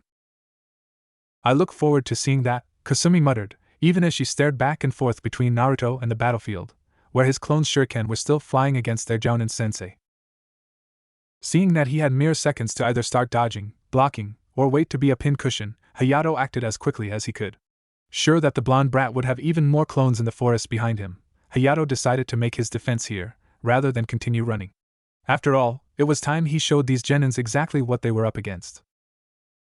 He moved quickly, throwing down 4 kunai into a rough diamond around him. He then opened the extra pouch that he had on his belt, and drew the object held within, which looked to be nothing more than a bladeless sword handle. He charged his chakra, then he slammed it into the ground at his feet, chakra flowing out from the central point and creating a cross between the embedded blades. He quickly flashed through about 20 seals faster than most people can blink, and then he touched the center point, shouting only, "Right done, Gibitate, lightning release, electromagnetic shield." Instantly, a spark leapt from his finger to the central weapon, and just as fast, the chakra paths lit up and the 4 other kunai ripped themselves out of the soil and pointed straight up, the blades hovering steadily at knee height around him. Hayato stood calmly over the center point, having pocketed the object he'd pulled once the technique was complete, and looked up at the oncoming storm of shadow clone shuriken. The trio of genin stood with looks of shock as they watched their jounin sensei just stand there waiting to be impaled with over several thousand shuriken. Then the impossible happened and they were there to watch it, as just under half a meter from Hayato's head, the shuriken started going everywhere but at him. Some of them were simply changing trajectory mid-flight, others seemed to stop and then be repelled backwards, where they then encountered the other shuriken and further deflected the storm of metal blades. When finally the shuriken stopped, in an almost perfect circle, ending just half a foot outside of the still standing kunai, was empty space while the rest of the area for several meters in all directions was covered with shuriken, some even cutting into each other. "Whoa," Ryu stated, stunned. "No way. That's cheating," Naruto protested, loudly. "That was a very advanced ninjutsu," Kasumi corrected softly. "Still not fair. I had him," he complained. "Too bad," Hayato spoke only loud enough for them to hear him, either shouting nor yelling. It was a surprisingly good effort. "But now this little contest is over. I'd rather complete my mission sooner than later." Suddenly, he blurred away, and the 3 genins all tensed. They still didn't see it coming. "Raiton, Jibusu Tengen, lightning release, electromagnetic stunner," Hayato intoned, even as he held out both hands, his wrists flashing with bluish bolts of electricity and chakra. The bolts hit all 3 of them equally, and wiped out the last of the clones, even as it sent each of the genins flying off in a separate direction. "Yarug!" Naruto grunted in overwhelming pain as he landed in a heap. "Gah!" Ryu cried out as he struggled to remain conscious. "Aewa!" Kasumi screamed, almost passing out from electrical shock. They all lay where they landed, smoking, in pain, and trying to move. The most any of them could accomplish was a slight twitching of their limbs, though Naruto seemed to be able to move a little bit more than his teammates could at the moment. "Don't bother trying to move," Hayato told them, still standing where he'd attacked them. "That technique is a lightning element technique, and what it does is that it arcs out in a circle around each of my wrists. That's important because of the way lightning works. When I punch or attack someone, the lightning goes through them and then down into the earth, shocking them along the way. When I put my wrists together, like I did with you 3, then the amount of energy transferred through you is about double the amount. Normally it's around 3 to 5,000 volts of electricity. Combined, it's closer to 10,000 volts of electricity, enough to kill a man twice over. But by arching through the air instead of metal or even water, that 10,000 is reduced back down to the 5,000 amount, which is still enough to overload every nerve in your body. This test is over in you all." Hayato stopped speaking as he watched the nearly impossible happen. Naruto stood up. "This test is not over," he gasped, still a little crispy around the edges and a few of his muscles were twitching still, but Hayato's words had gotten him so angry that everything turned red for a moment before he found he could move again. Naruto figured it for adrenaline. "I told you I'm going to be Hokage someday," Naruto screamed, getting another jolt of adrenaline before running straight at his Jounin sensei. Along the way, he cried out, "Kage Bunshin no Jutsu," shadow clone technique, and created another few dozen shadow clones to help him out. Hayato was as close to stunned as he'd ever been. Even when he was a genin himself, there wasn't exactly a lot that could throw him. Scare him, terrify him, and outright make him want to retreat, yes. But there wasn't much that could surprise him so badly that he was incapable of processing it. Seeing a fresh academy graduate use a Jounin-level technique and the S-class version of it as well, was pretty surprising, but he'd been told about it beforehand by the Hokage himself even. Seeing a 12-year-old boy stand up after taking one of his own right-on jutsus head-on, and then still be able to move, let alone attack and use jutsu so quickly, was something else entirely. Still, Hayato merely stared for all of 3 seconds before vanishing in a blur once more, followed almost instantly by a large number of pops and smoke filling the battlefield as all of Naruto's clones were forcefully dispelled yet again. How much chakra did this kid even have? "Stop Shuriken Shadow Clone." Once the smoke had finally cleared, Hayato was mildly surprised to see that he was the only one in the clearing. "Impressive," he commented as he realized that the Naruto kid had used the clones as nothing more than a distraction so that he could retrieve his teammates from the battlefield and allow them time to recuperate. That alone would have passed this team. in normal circumstances. Back in the woods, by the trees where his clones had been practicing their shuriken throwing, Naruto and 2 of his clones lay down the nearly passed out Kasumi and Ryu down against the tree trunks. With a nod, the 2 clones leapt up into the canopy, creating another 10 clones each and spreading them around so they could spot Hayato approaching from almost any direction. Naruto wasn't sure why he had been less affected by the Jounin sensei's technique than his teammates, but he knew they needed just a little more time to get past the effects. Besides, they trusted him. Ryu taught him a new technique, however indirectly, and Kasumi needed his help as much as he needed theirs. Naruto was nobody's fool. He knew that he couldn't beat Hayato by himself. The fight so far was proof enough right there. In fact, the only times they'd ever made the Jounin go on the defensive was when they worked together and attacked him all at once. As a team. He wondered if any other ninja might be begging Hayato for a chance to become a genin by this point, even handing Kasumi up on a silver platter, so to speak. Mizuki team might have done something like that, and that right there was all the reason Naruto needed to never do anything like that. Ryu groaned, starting to come around. "Hey Ryu, you okay?" Naruto asked once his comrade was sitting up. "Not really," the black-clad ninja muttered. "Feels like my muscles have all turned to jelly. Can hardly move." "Where? How did you get us out of there?" Naruto shrugged, then pointed up, where Ryu saw a few shadow clones keeping a lookout. "Oh, you can still make shadow clones?" He nodded. "Whoa. How much chakra do you have?" "Never mind. How's Kasumiheim doing?" At that precise moment, the kunoichi gave a soft moan before slowly opening her eyes and looking around. "What happened?" she asked them. "Hayato-sensei used some kind of ninjutsu on us," Naruto supplied the answer. "And apparently Naruto has enough chakra left over that he created enough clones to get us away from the fight," Ryu added. "Who's to say how long until he finds again and finishes us off?" "Come on guys," Naruto whined, seeing his teammates suddenly look dejected. "We can take him.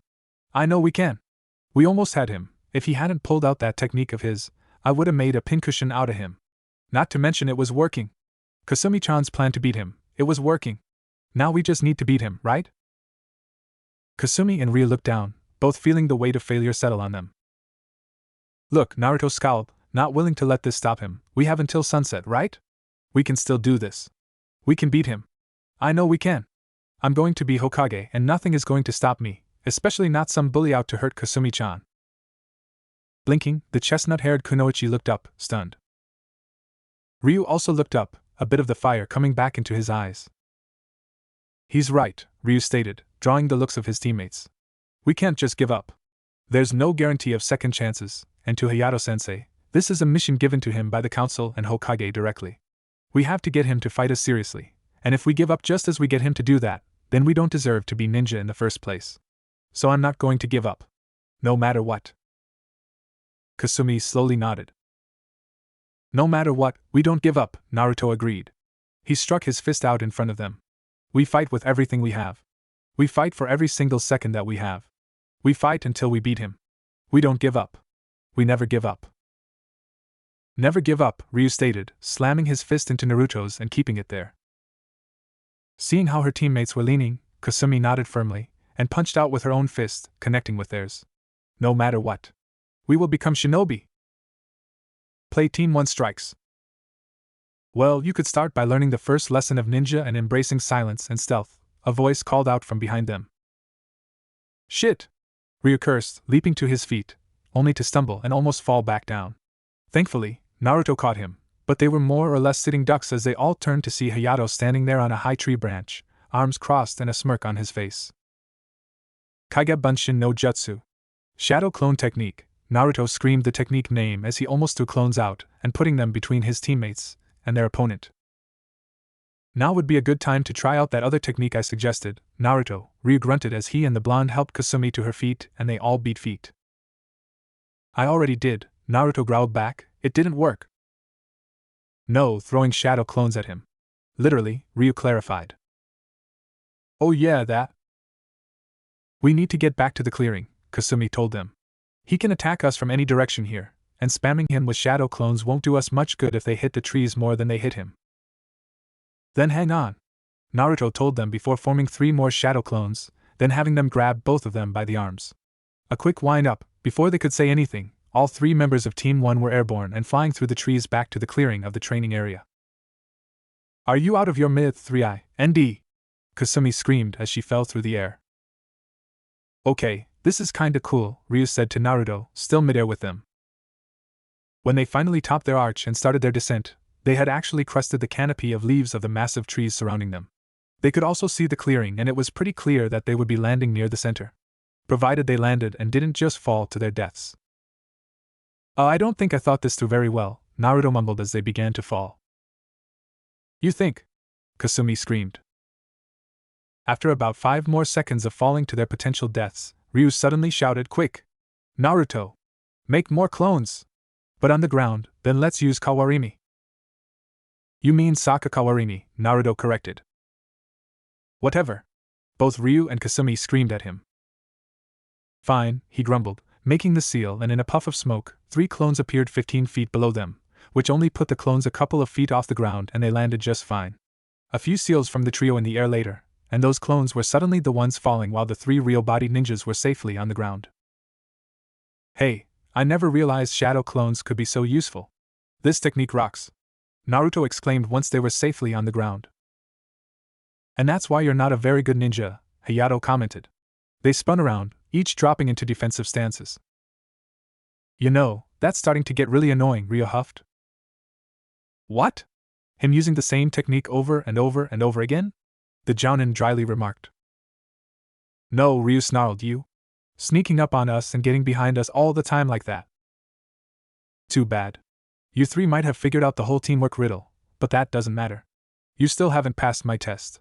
And you never will, he told them. After a moment, he started making seals, and instantly the 3 genin broke apart and dashed off into different directions. Tajukage Bunshin no Jutsu. Multi-shadow clone technique. Naruto created about 50 more clones, then he cried out, Hey Ryu! Check this out. Even figured out a name for it already. Go!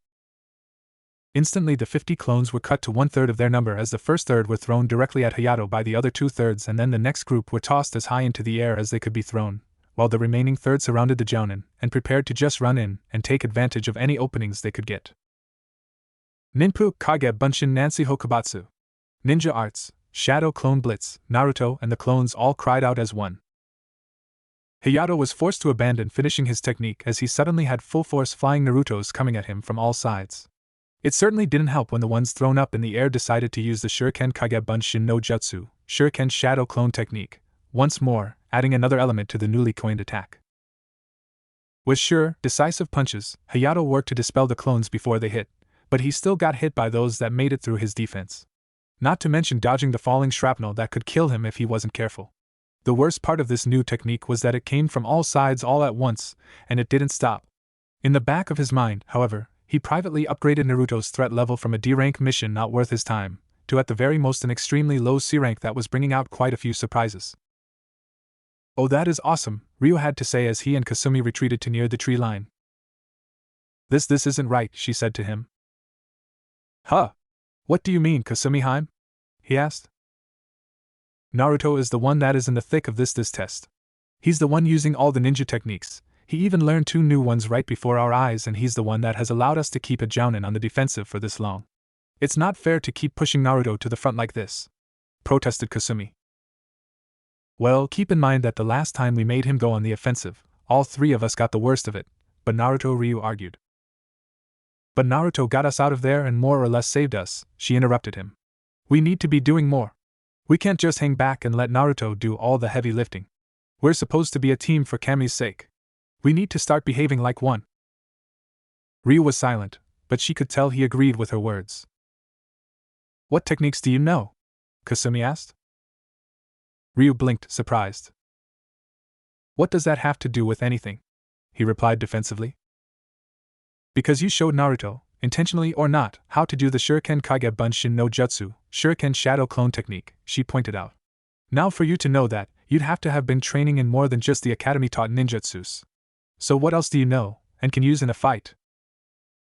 They were interrupted when Hayato yet again pulled a trick out of his hat, apparently taking a page out of Naruto's book, as he switched himself with one of the still-in-there clones to put himself where he needed to be and then finished his earlier technique. Raitun, Rakurai, lightning release, chain lightning. He called out even as he held out sparking wrists that once again lanced out to the nearest bodies.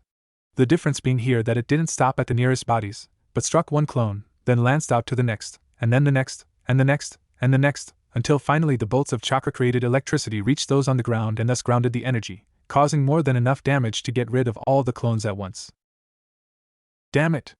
Naruto cursed as he ran around and created another batch of clones. These did not attack, however, instead running around randomly, most just circling the Jounin's position, even as he landed softly on his feet after a 30-foot fall. Some of the clones, along with the original, ran in Ryu and Kasumi's direction.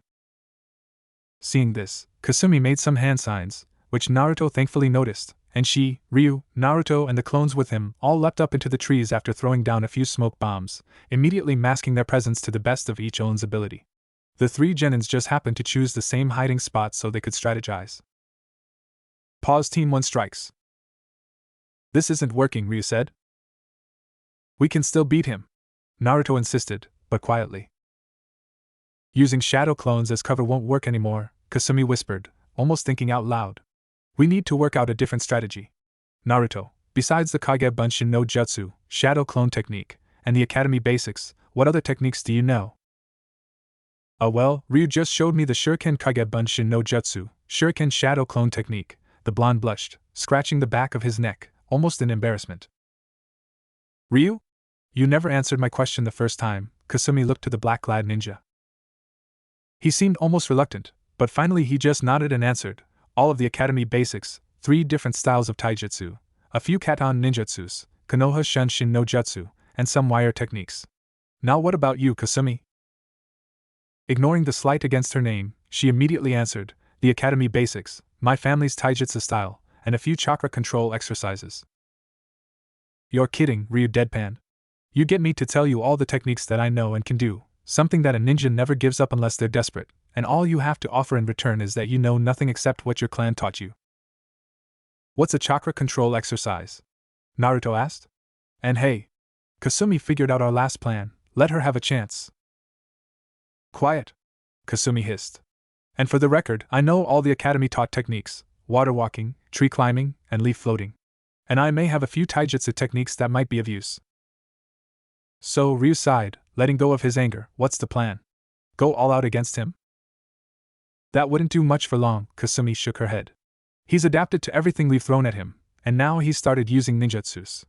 What about when he finally pulls out that weapon he told Naruto about? At this rate, we won't stand a chance. Guys. Naruto tried to interrupt.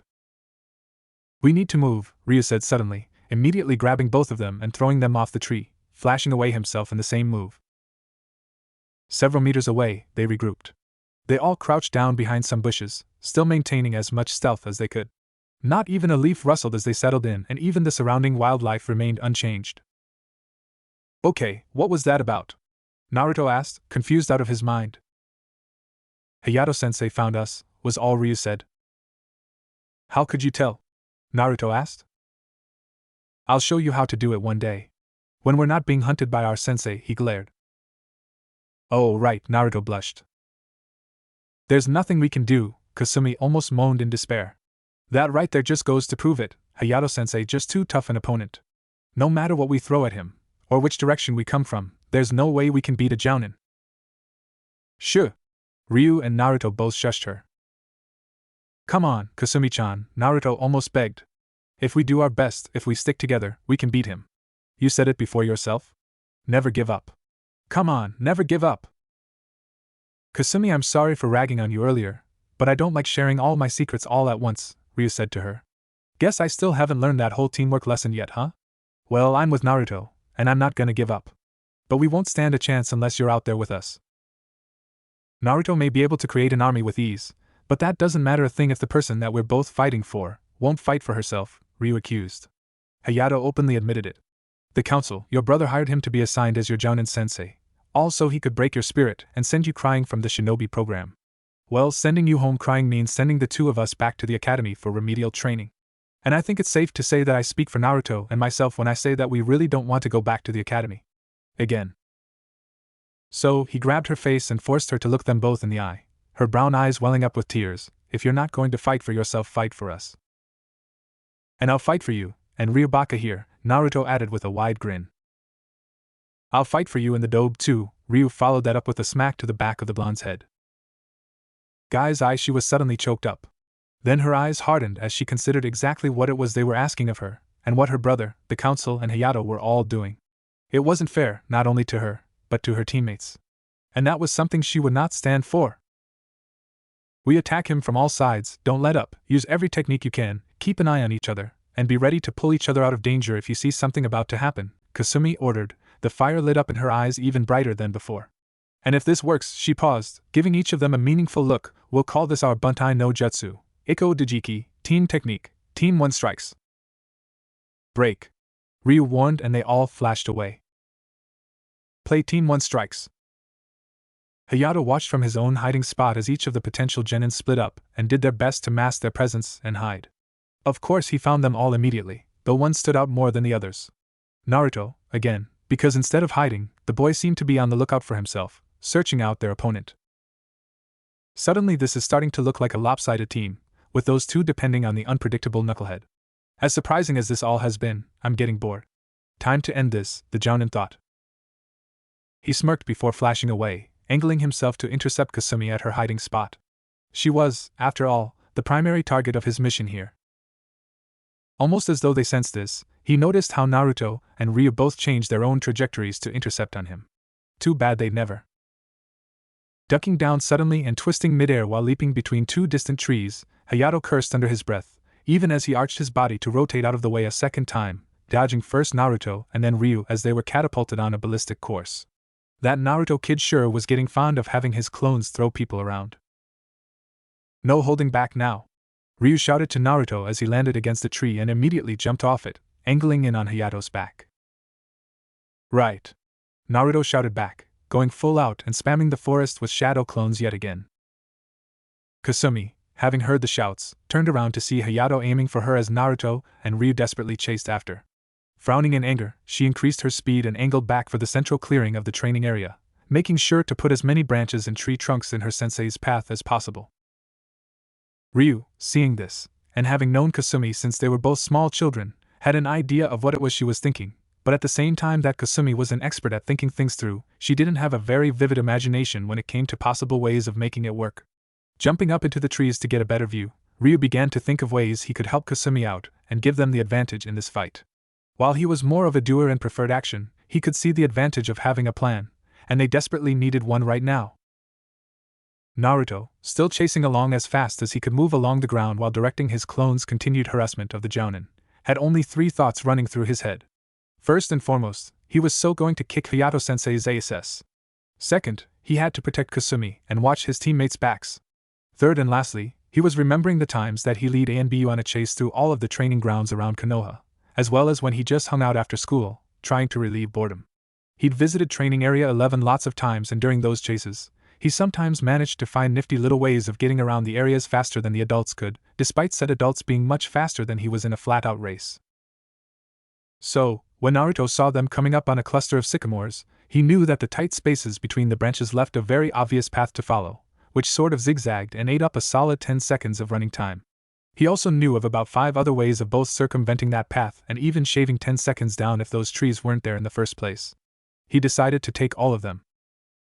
Forming a cross seal once more, Naruto himself took the shortest and fastest, despite it being the craziest route that ended at this really big tree that had a trunk over 30 feet tall before the lowest branches even started, which were equally big.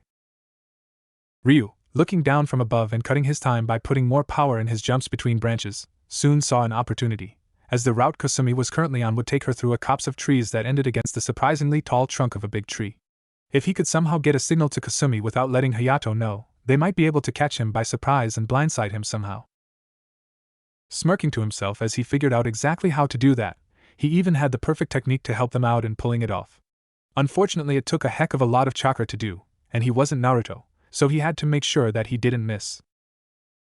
In effort to throw off their sensei's senses, on his next jump, he intentionally released a large amount of chakra, as though building it up in order to catch up faster. After that initial burst, however, while he no longer tried to hide it as he might have done, he began to gather the necessary chakra for the technique to work, in hopes of saving precious time when they were all in position. He did start moving faster and jumping harder too, but for the icing on the cake, he threw a kunai right at the Jounin's head.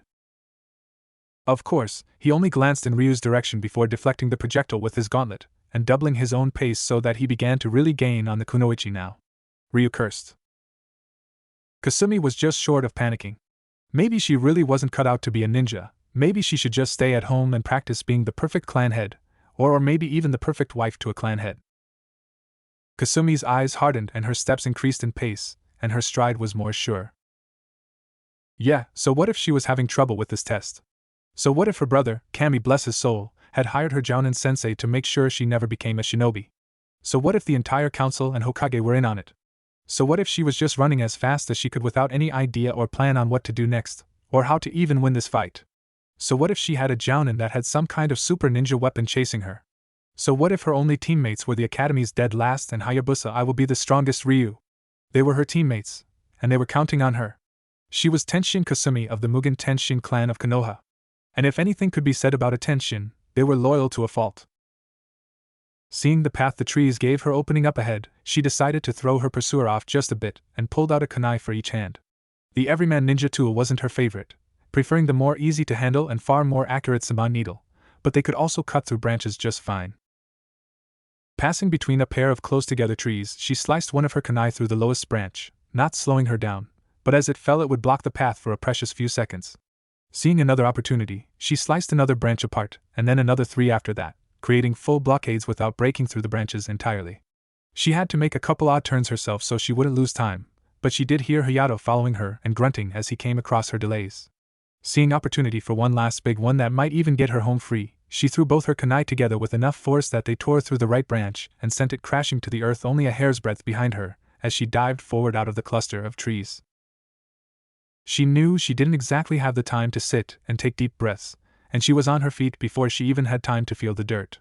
A crunching crash from right behind her had her heart jumping up into her throat as she spun around between steps, and unfortunately tripped, but gathered her footing before falling. It did have the unfortunate side effect, however, of making her stop running. Not that it would make much difference as Hayato was only 10 feet in front of her. For a ninja, that might as well be right in her face. Well, I must hand it to you, Hayato mocked her in his gruff voice, crossing his arms with a smirk. Your evasion skills are top-notch. For a genin. Shame. Seeing something behind him in the distance, Kasumi kept her eyes locked on the Jounin, pulling out a handful of saban and readying herself. Yes, it is. That we cannot talk you out of this action. And that we have to kick your ass so hard. She threw her weapons with full force and calculated accuracy, using the motion to spin her around, and she ran right for the large tree directly behind her. Hayato was silent, save for the clangs as he used his metal-reinforced gauntlets to deflect or block the slim throwing needles, resuming the chase at his standard pace. He might have thought he was starting to get old if this young girl could outrun him, until he recalled that part of the Mugen Tenshin style of taijutsu was the emphasis on kicking power, which meant a lot of running and just plain strengthening the legs. At this distance though, whatever lead she got for herself wouldn't do much good as he caught up in an instant. He figured she was heading back for the clearing, to get more room, maybe even bring in some of Naruto's clones to help her out. Oddly enough, he noted that instead of angling around the big tree in front of them, she was running right for it. That's about when he felt the chakra spike from right behind him. He watched with half an eye as Kasumi ran up the tree trunk, clearly using the tree climbing technique in this case, while the rest of his attention turned to the genin behind him. Ryu had just finished a series of hand seals ending, Hayato noticed, with the tiger seal. Fire ninjutsu. Katan, Ryuka no Jutsu, fire release, dragon flame technique. Ryu cried, even as he finished drawing a deep breath and then letting it go in a giant stream of orange-red flames, the head expanding to look exactly like a dragon. Hayato cursed and crossed his arms in front of his face the moment the technique hit him, driving him back to the tree trunk. The impact and continuing flames rocked the tree so badly that Kasumi felt her tenuous hold on the trunk begin to falter. Knowing that she couldn't count on going any higher or continuing the technique past this point, she decided to take a chance and go for it. Taking only one more step up, she used it to kick off and launch herself from the vertical platform, sending her flying back, mere inches from the top of the fire technique that still continued to hammer their Jounin sensei. She really hoped that it ended soon, as she felt gravity begin to take hold. During the second that this happened, Naruto saw it all, processed it, and was already in action.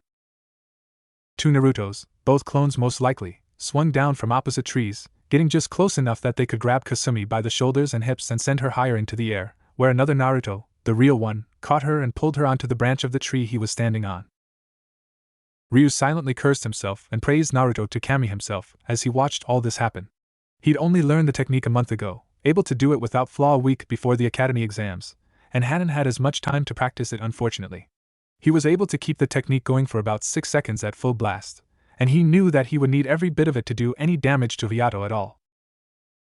The excuse about not practicing came in that he couldn't shut it off until the technique completed. Even if he wanted to, he was locked into action until the chakra he'd gathered was expired. He was just glad that it didn't take more, because if this hadn't worked, he would have been in big trouble. As it was, he hoped that Naruto had more than just a last-second rescue up his sleeve. Hayato had been under his share of fire, figuratively and literally. Ryu could make it pretty hot, and he had to admit, he was caught by surprise, but jounins don't become jounins by letting surprise get the best of them. He didn't have time for a technique or anything, so he just endured, focusing all of his chakra, all of it, into protecting him from the heat and the flames. Ryu could certainly make it hot, but Ryu was still only a genin, and thankfully he only had to endure for a few seconds instead of several minutes. When the flames finally died down and the technique ended, Hayato quickly pulled his chakra back under control and looked himself over. Other than some sib marks and a little smoldering and feeling like all of his clothes, especially his boots and his gauntlets, had come hot out of the dryer, he didn't see himself as injured in the slightest.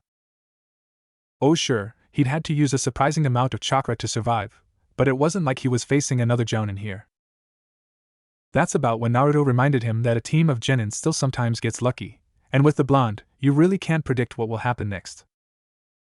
Shuriken Kage Bunshin no Jutsu, Shuriken Shadow Clone Technique. Several voices cried out at once as about 6 clones revealed themselves from the surrounding foliage. Hayato only had time to react, first with a replacement technique, then physically as the clones found him immediately, almost like they knew exactly where he would arrive. That was supposed to be his shtick in this test. Thankfully, it was close quarters, so the clones didn't try any more shuriken techniques, but that didn't mean they weren't up to making suicide runs and more or less dogpiling him, while still going for his basic weak spots, showing that the genin could learn at the very least. He did his best in dispelling them before they could reach him, but they were adapting. Going low and then rising up for a brutal headbutt to the torso, or twisting around his fist to punch at his armpit or elbow joint, always hitting with enough force that they ended up dispelling themselves anyway. It still left bruising and reminded Hayato how sore he was getting. Finally, all of the clones seemed to have vanished, and Hayato took a moment to let out a gasp and catch his breath. If nothing else, Naruto could certainly help in training for fighting multiple opponents at once, not that the kid would get a chance as he wasn't allowed to pass them anyway. Right. He was distracted from this internal musing as Kasumi and Naruto landed on either side of Ryu, who was still recovering slightly from pulling off his high-level technique. Together, the 3 genin looked at each other, then at Hayato, before sharing one last look and readying themselves. Ready? Kasumi cried out. Ready! Naruto and Ryu both shouted back, the latter looking re-energized. Butai no Jutsu, Taijutsu, Ikko Dejiki, Team Technique Taijutsu Team 1 Strike. They all shouted. Hayato didn't really know what the hell that meant, or what it was supposed to do, as they all pretty much just bum-rushed him. At least that's what he figured. Right up until they actually started. Kasumi was the first to strike, moving in with rapid blows to his torso, all of which he managed to block with his arms. Unfortunately, this distracted him from Ryu coming up along his left side and sweeping his legs out from under him just as Kasumi switched from punches to kicks, and landed one against his ribs with enough force to send him flying back against the tree. At least he would have, if Naruto hadn't been standing there waiting, and the moment the jounin was close enough, the smaller genin slammed an uppercut against the small of Hayato's back, full force as always. He felt it, but he'd been hit harder, and that wasn't what had Hayato so worried, because the blow sent him flying up into the air. Twisting himself around, Hayato sought some sort of purchase so he could gain control of his momentum. There was nothing. Which left him completely open for another 5 seconds, more than long enough for Ryu to come up underneath him and leap up with an uppercut of his own, shouting as he performed the high-level taijutsu move, Shoryuken. Ryu twisted midair after his rising uppercut had sent Hayato even higher, slowing his descent enough that he could boost Kasumi's own leap as she jumped up to make her own attack. She inverted her body and split her legs wide, and then began to spin, bringing her closer to the mid-air Hayato. Just as she got within range, she exclaimed, "Spinning bird kick." What followed, Hayato would remember for a long time, as the young girl's long legs kicked him hard enough to send him even higher into the air, only spinning now, and then she managed to land another 6 hits, all with a single move. Spinning freely now, and thoroughly bruised, Hayato was still reaching for any kind of purchase at all, he was certainly high enough now, which is right about when he caught sight of what was waiting for him at this height. Shit, he cursed, as he already knew what was coming next. Kage Bunshin Nancy Hokubatsu. Shadow Clone Blitz. All of the Narutos cried at once, even as more than half of them were thrown through the air to impact with enough force to break bones. Hayato did his best to defend, using the clones themselves to control his fall, but they were moving fast enough that he couldn't do that very often, or for very long, as they dispelled just after impact.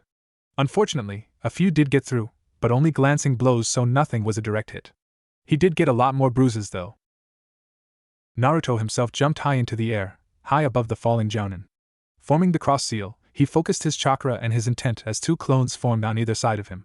Grabbing each other's arms, they reeled back, and the next thing Naruto was aware of, he was moving faster than he'd ever been able to do on his own, straight for Hayato, who was facing the ground in the last of the Shadow Clone Blitz. He did sense something though, so as the last of the immediate threats were taken care of, he twisted in the air again, and only had enough time to blink in surprise, right before the real Naruto crashed into his gut. Naruto liked to vary himself, just so his opponents would remember him, if not for the fact that he didn't really have much professional taijutsu training. So, he started with a headbutt to the gut, followed by half a dozen punches, and right around the time they were less than 10 feet from the ground, he threw in a bicycle kick to drive the Jounin into the ground faster, and to allow him to jump away before impact. A massive dust cloud erupted as Hayato crashed into the forest floor, blocking the view for a few seconds, but the genin were feeling pretty good about themselves at that moment, as they had managed to actually land some solid hits on their Jounin sensei. Even if it was only because they'd caught him at a weak moment, and caught him by surprise. But hey, that's what ninja are supposed to do. Stop, Team 1 strikes back. The dust clouds slowly settled, and despite whatever they had been expecting, they were all shocked when they heard Hayato's deep chuckle echoing from within the remains of the smokescreen. Not bad, they heard him say, not bad at all. Pretty good, in fact. The dust finally dissipated, and they saw the tall Jounin standing there, bruised, battered, and even still smoldering a little, but smirking at them as always. You've demonstrated teamwork, a versatile knowledge of ninjutsu, and adequate stealth and taijutsu skills. At the very least, you have taken advantage of my taking it easy on you and not only landed a hit on me, but injured me, however minor that injury may be. Anyone else would take you as genin right here and now. Sadly, fun as it might be, we don't have that option. I've been given a mission. So you've just been wasting your time. Like hell we have, Naruto growled. If that truly were the case, you wouldn't have even let us try in the first place, and my brother would have paid just to have you show up, give us an impossible task with a much shorter time limit, and failed us within the first hour, Kasumi agreed. By letting us take it this far, it showed that you really are testing us, and we have until sundown to prove ourselves to you. Maybe I was just bored, he commented. If that were the case, why give us till sundown? Why not just an hour or two? Ryu challenged. Hayato looked out over to the western horizon, then smirked. Well then, perhaps we'd better hurry this along, Hayato said. I estimate you only have about an hour or so left, maybe a little more. And I really don't want to take any more of those hits, I'm going to be black and blue enough as it is. So he reached down to the unique holster at his waist. He opened that cover and slowly pulled out what looked to be an ornate katana hilt. It was an off-white color for the most part, except the base, that held a brilliant blue gem, and the pommel. Where the guard was supposed to be, 4 prongs arched up and seemed to point at each other like some kind of claw, all pointing towards the center. This is a weapon that only I have, he told them. The only other weapon that comes close to doing what it can do is the second Hokage's Raijin, with the exception being that unlike that weapon, only I can use this one. It is called Sudamasuro, the Star Gladiator, and here's why. With that said, he took the hilt in both hands and concentrated before channeling chakra into it. A snap, like what's heard when a lightning ninjutsu starts to form, sounded, followed by the slow hissing of an electrical current being generated and then a steady hum, like that one could sometimes hear around the generators of the power plant. All 3 genin stared in amazement, wonder, and just a little apprehension. Hayato stood before them holding a bright chakra blue energy blade, and a deadly serious face. Now then, let's see just how good you guys really are, he laughed. Hey! Naruto screamed, pointing wildly at the Jounin. You said that all we had to do was get you to take us seriously, then you told me if we pushed you to using that special weapon of yours, we'd win. Now, after taking that thing out, you're telling us that no matter what you still won't give us a chance. That's cheating. Yeah, Ryu agreed. Konoha shinobi do not live by double standards, Kasumi accused him, standing her ground with her teammates. Hayato saw that whatever opportunity he had of breaking her spirit were long past, as she was fully committed to her actions and her teammates. He laughed at them. "You're half right, Naruto," he said while still chuckling, his chakra blade still activated but held at his hips for the moment. "I gave you a hint about this weapon as an example of what it would take to get me to take you all seriously. You resisted the easy route of mocking me and taunting me about drawing it out, instead focusing on putting enough pressure on me that I had no other choice. That's a good attitude to have." "But," he growled, no longer laughing, "you also overlooked that I made the condition that I must respond to you three as though you were a serious threat. This," he held up the ignited chakra blade, "is a weapon, but it's one that I control. I can modulate how much chakra goes into it, so it's not just on or off, but can be focused in a number of different ways. I could stun a jounin with it just as easily as I could give a small shock to a toddler, and I could slice through solid stone, cleaving the Hokage monument in half just as well as use it to bat a pebble from my face without leaving a mark on the stone. Right now, it's set so it won't do more than sting you if it touches you. To get me to take you seriously, I have to channel enough chakra into this that I start swinging it around at full power, maybe even use a few techniques with it, also at full power, before I'll ever consider you three a credible threat," he explained to them. Realizing they were pretty much back at square one, just with less time, less chakra, and less stamina than before, adding in the fact that their opponent had just upped the stakes even higher, Team 1 looked each other in the eye as they briefly reevaluated their decision to continue this test. They looked back at Hayato after 3 seconds, their expression set in stone almost. "I still say it's cheating," Naruto grumbled, right before all three genin charged the armed jounin. Hayato, while surprised, couldn't really say that it was unexpected. Smirking, he made a single horizontal swipe with his chakra blade, the energy sword passing through all three of them. "Eh!" They screamed as the lightning chakra shocked them and sent them flying back from the discharge. A few bolts of energy flashed across their bodies for a few moments, but they quickly dissipated. "Told you," Hayato taunted them. A low growl suddenly got his attention and he saw Naruto glaring at him. The blonde boy's eyes were slitted and the pupils colored red, right before reverting back to their natural blue as he glanced, concerned, at his fellow genins. With a wild flip, he was suddenly on his feet and charging right at him, screaming, "Kage Bunshin no Jutsu!" Shadow clone technique, and leaving a string of clones behind him. Hayato took another slow swipe at him, only for the kid to duck under it at the last second and skid along the forest floor before coming up inside Hayato's guard with a leaping uppercut. Silently cursing, the jounin did his best to minimize the damage by turning with the blow. It had enough force behind it still to knock him back a few steps, but thankfully that was it.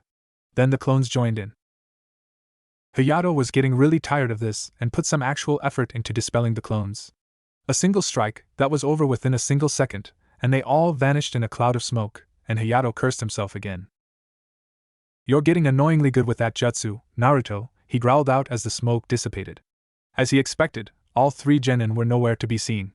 Sadly, either the blonde hadn't heard him, or was getting smart enough to know not to react and give away his position. Hayato was betting on the former. Back in the clearing, on the far side from where they had left their jounin sensei, Kasumi and Ryu were both still recovering from their latest shock, while Naruto admitted that he still couldn't feel his fingers and toes and was only just getting feeling back in his torso where the blade had struck. "I'm getting really sick and tired of being shocked like that," Ryu grumbled quietly. They all knew Hayato was hunting for them now, so they had to be quiet. "He's a lightning type," Kasumi pointed out the obvious. "If we do pass this test and become genin, he'll still be our jounin sensei.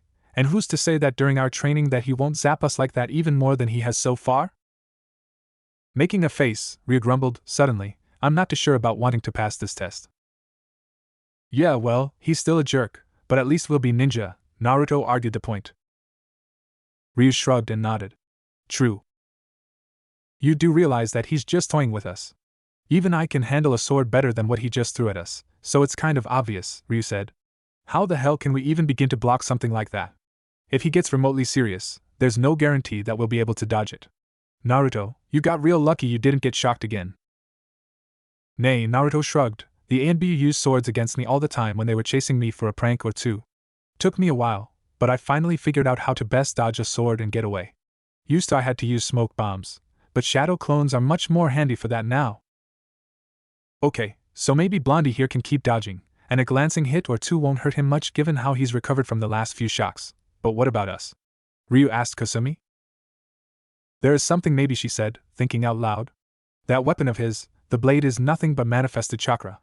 That we can see it, and the other effects that can be used for are probably a product of the weapon itself, but basically it's nothing but chakra. Yeah, so? The boys said together. Rolling her eyes, Kasumi quickly explained her idea.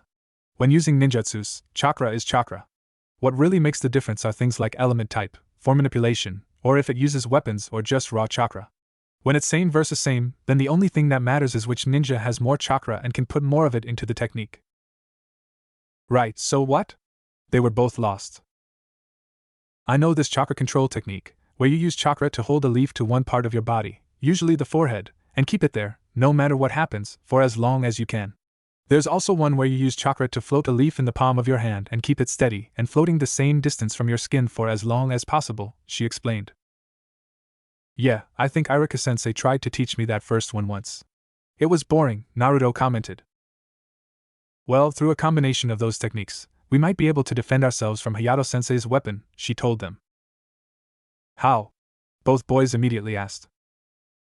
Channel and focus your chakra into your arms, or whatever part of your body that is about to be hit, and sort of create a shield, or better yet, she held up her forearm gauntlets, armor made up of chakra to defend yourself against it. That really won't do anything, it would just be regular chakra pouring out of your body then, Ryu pointed out.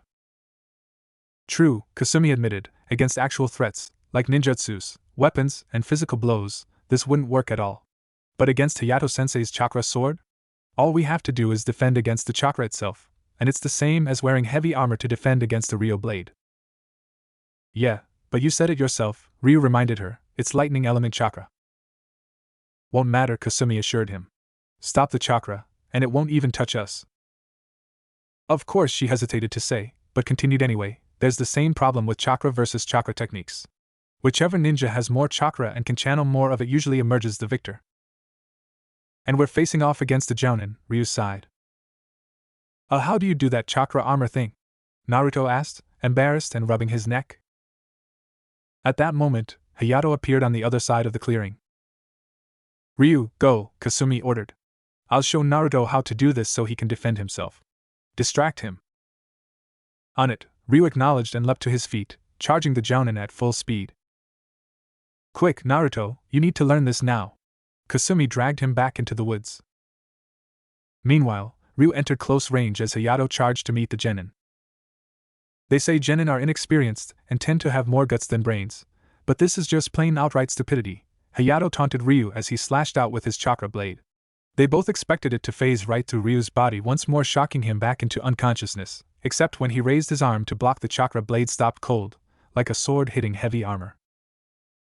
That is, until it edged forward and a bolt of energy still shocked Ryu, but thankfully it was enough warning and not enough power to damage him in any way and allow him the opportunity to leap back.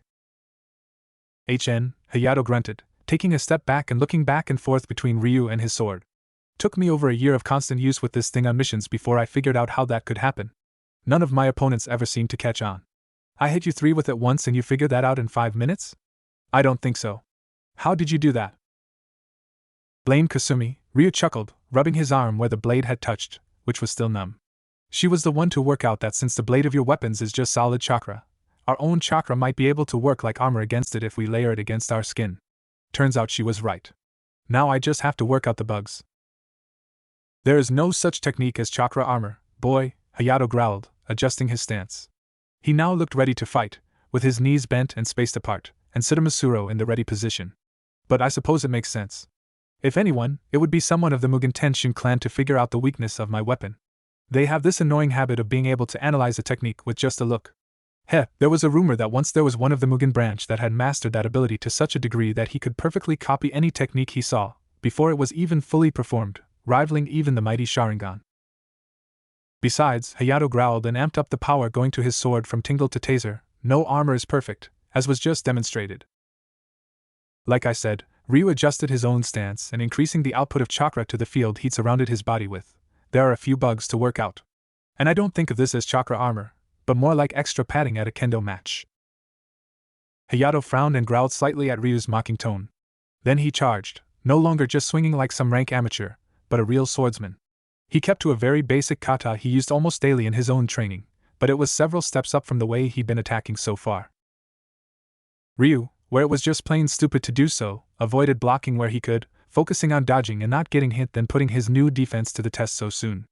Unfortunately, Those opportunities were closing fast, and he found himself blocking more and more.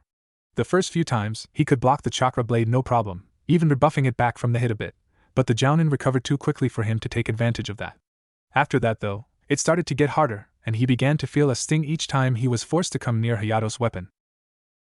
Keeping in mind his already low chakra and how his defense seemed to be sucking it up faster than his dragon flame technique, Ryu knew he needed to change the dynamic here somehow.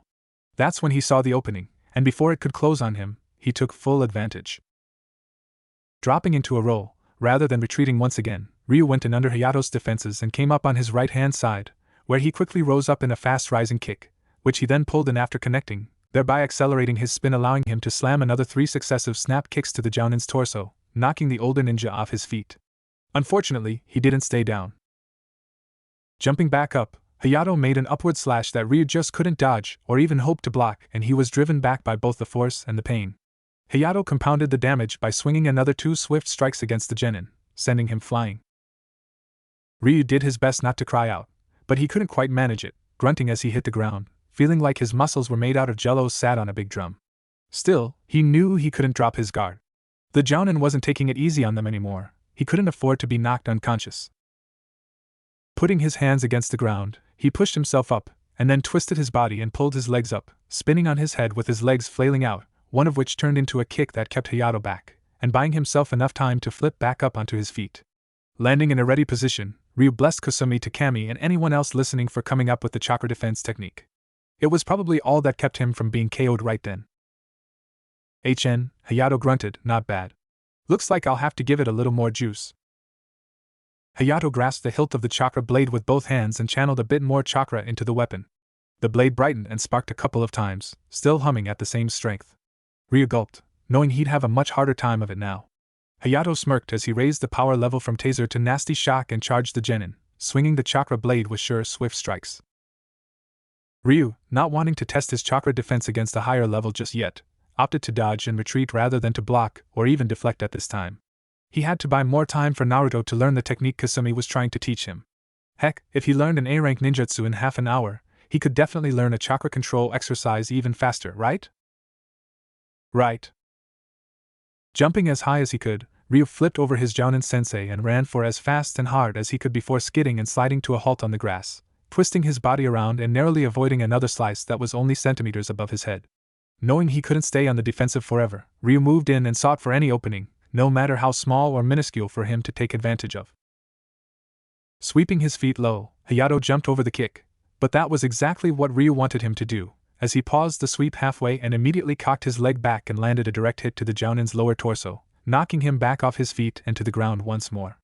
Both of them were on their feet before the grass even had time to be pressed down. They both charged each other once more, Hayato swinging his weapon, Ryu throwing a few kunai out ahead of him in hopes of getting past the older ninja's defenses.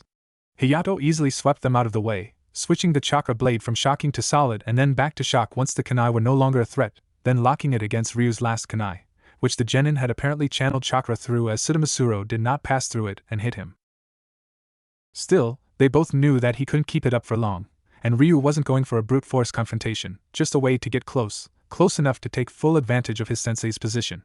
Switching his clash for a hold, Ryu clearly caught Hayato by surprise, especially with the next few moves. "Sorry about this, sensei," was the only warning he gave as he grabbed the older ninja by the neck, pulling him down and putting Ryu inside his defenses, right before slamming a 2-hit uppercut against his chest. Ryu was still channeling chakra throughout his hands and arms when he did this, so Hayato was more than just lifted off the ground, he was sent flying straight up into the air. Charging chakra into his legs and whole body now, Ryu leaped up into the air and actually body-slammed the Jounin mid-air, right before kicking him in the face that had the dual bonus of inverting his body's position to the ground and grabbing a hold of his arms and legs to keep them from moving and twisted them so they began to rotate at a very high speed as they fell back to the ground. All with a single move and within the space of a heartbeat. There was a heavy thud and clods of dirt and grass flew as the two slammed into the earth, Ryu averting injury by pushing Hayato further down and upon impact, pushing even harder against him so that he would be able to jump free. Backflipping a few more times to put some distance between them, Ryu felt like gloating just a bit and announced, "That's my Izuna Otoshi. Came up with it myself when I first became a ninja and spent my entire time at the academy perfecting it. I like to think of it as my signature move." Hayato slowly and deliberately pulled his head out of the ground and then picked himself up. He stood to his feet and dusted the soil from his clothes and out of his hair. He gave the genin a steady look in the late afternoon light and said straightforward, "Still needs work." Like a light switch, his face shifted from calm indifference to ninja cold, and Sadamasuro was reignited with a growl as the jounin charged forward. "Shit," Ryu cursed and focused more on getting away for the moment. Hayato came in swinging, aiming to hit this time as Ryu began diving away from the suddenly fast strikes. It was all the genin could do to keep moving, foregoing his defense as he focused all his energy and chakra into helping him not to get shocked again. Diving away like a rabbit running from a snake any time that he felt Hayato swinging at his back, he went in the opposite direction as fast as he possibly could. They kept this up for about another 10 or 15 minutes, Ryu unable to turn and counterattack, as Hayato didn't give him the opportunity, but they both got a very nice workout in speed, endurance, dodging, and chasing. Hayato even went at the kid full speed sometimes, but apparently Ryu had been training his reflexes quite a bit, as every time Hayato came in with blurring after images, Ryu used Shunshin to get away. But only barely, and Hayato was on him like a rabid wolf before he could get far. Finally, Hayato cornered Ryu against the edge of the woods, and they both stopped long enough to catch their breaths. Although, in ninja terms, that means that Hayato stopped attacking twice every second and Ryu stopped running away. 10 seconds of standing there staring at each other, their breathing still heavy, though not as fast as Ryu tensed in preparation to resume the chase, but thankfully Hayato wasn't swinging just yet. "So," Hayato said out loud, and Ryu could tell he was speaking to someone behind him, "what exactly have you two been doing for these past few minutes? Setting up traps?" Ryu turned his head as far as he could and still keep the jounin in sight. He caught a flash of orange and blonde hair out of the corner of his eye and almost breathed a sigh of relief, even as Kasumi answered Hayato-sensei's question. "No, actually," she replied. "I've been teaching Naruto a new trick. He's a very fast learner. When properly motivated, that is." That raised some eyebrows from the other two ninja, but she quickly corrected their thinking. "Not that, perverts. I'm sure Ryu has already explained my idea about how to properly defend against your weapon, sensei. As you probably know, Naruto's chakra control is not the best around, so while Ryu distracted you, I made sure that our teammate could properly defend himself. And he surprised me yet again. I hope you're prepared to fail your mission, Kanzaki Hayato, because I promise you, we will not give up until we all three are ninja of Konoha." "Attack!" Naruto shouted, and dozens of shadow clones dropped out of the trees and pretty much began spamming Hayato like ants on food. While the jounin was distracted by the clones, the real Naruto and Kasumi came up to Ryu and helped him recuperate. "Hard to believe we were in Irika-sensei's class only a few hours ago, huh?" Kasumi commented to her teammates. Naruto grinned and Ryu chuckled and nodded his head. "Whoever said being a ninja was easy deserves to meet this guy," Ryu added. "He's hardcore, all the way. Are we sure we want him as our jounin sensei?" "Heck yeah," Naruto said instantly. At their surprised looks, he continued, "I mean, a jounin sensei is supposed to teach us all about being a ninja, pretty much help us be better and stronger ninja, right? Well, Hayato sensei will have to do that for us, after we win this test of his. Which means that he'll teach us and help us to be like him." Ryu began to grin, and Kasumi had a twinkle in her eyes as she began to catch on. Naruto nodded as he noticed this, and then they all said it together. "Total badass ninjas." "Shall we?" Ryu offered his hand in the direction of their opponent, still being slammed by clones. "We shall," Kasumi said back with a grin and a short bow. "Let's," Naruto grinned, turned to face Hayato, who'd just finished the last of the clones, and finished with a shout, "Do this!" Play Chakra Fusion Finale. All three genin charged forward, keeping the pressure on Hayato as he'd only just dispelled the last of Naruto's shadow clones, and now he had to deal with two refreshed and one already warmed-up ninja. Ryu led the charge as Naruto covered them with a spread of Shuriken Kage Bunshin to keep Hayato from retreating, and Kasumi put him on the defensive by casting out Saban needles, aimed for his eyes and other sensitive areas. Hayato deflected all of the lethal projectiles with quick swipes of his solid chakra blade before adjusting it back, and by that point, Ryu was less than 3 feet from him, Naruto and Kasumi right behind. Leaning back, Hayato quickly did a hold move of his own, by surging forward and striking the chakra sword halfway through the middle of Ryu's chest, halting his momentum and picking him up off the ground. Kasumi and Naruto froze when they saw this, and Ryu just stared, his eyes wide open in shock. "And oh!" Kasumi screamed. Not bothering to give a response to this drama, Hayato merely slashed his blade up in a fast motion, which had the benefit of casting Ryu off of the blade and flying through the air to crash on the ground behind Kasumi and Naruto. Both genin only cast a glance at the body of their teammate before acting. Kasumi immediately went to Ryu's side to check on him, while Naruto turned to keep Hayato busy. "You bastard!" the blonde screamed, throwing himself forward, almost making the hand seal as an afterthought as 10 shadow clones appeared out of thin air, all of them going for Hayato and baying for blood. Naruto went low while all his clones went every other way to go, each angling for the general human weak points, and at least 4 going for the man's arms to catch and hold them down for the others. Not that Hayato just allowed this. He struck with quick stabs and fast slashes, attacking and dispelling the shadow clones as fast as he possibly could, while keeping an eye on the real Naruto, who slipped in under his guard while he was getting rid of the 4 that were after his arms. Naruto then swept his leg, hard, against Hayato's leg joints, knees, ankles, feet. He wasn't really aiming, and if he missed, he spun his body around to sweep with the next leg and over again until he hit the right spot and Hayato went down. Much as the Jounin would have loved to have taken the real one out right then and there, the best he could do was either block with his shin or thigh, or step back to avoid the hit, as the moment that he tried to use his weapon on the real Naruto, one of the clones would go in for one of his high spots, namely his head, neck, and arms, and force him to either deal with that threat, or be hurt worse than blocking leg sweeps. Naruto wouldn't give up though, and they kept up this little dance until Hayato finally got a lucky hit on a few of the clones, and he got an opportunity to strike at the real Naruto. Unfortunately, the moment he did so, driving the chakra blade straight down through the blonde's head, there was a poof of white smoke, revealing the leg-sweeping Naruto was a clone, or Kawarimi, Hayato whispered, his eyes widening in realization. He spun, even as Naruto, with a fresh batch of clones, were already a foot away and kicking, punching, head-butting and body slamming, less than a second from impact. Kasumi quickly checked Ryu over, confident that Naruto could distract their sensei long enough for her to get him back up on his feet at the least. She was amazed when she saw no wound. No blood, no gaping hole, no cut, not even a scratch or burn mark from the lightning chakra. Breathing a sigh of relief, she pulled out something from her weapon's pouch and waved it under Ryu's nose. The young boy gasped and coughed, and was sitting up instantly.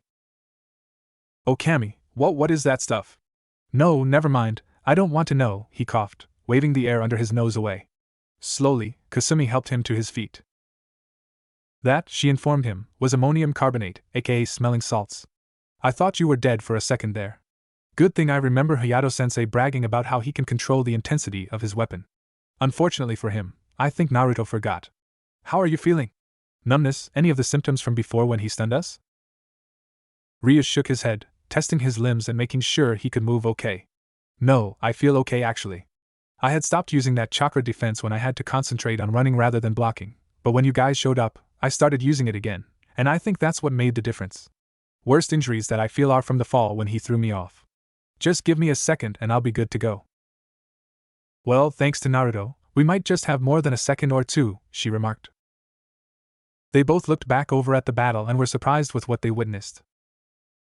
Hayato was blocking, holding his weapon before him in a defensive posture, and it was the only thing he could do. It was feasibly impossible. No genin ever has matched a Jounin in terms of power and skill, even with all the luck in the world. And while Naruto certainly had no amount of skill, Hayato was finding out the hard way that the preteen had lots of power.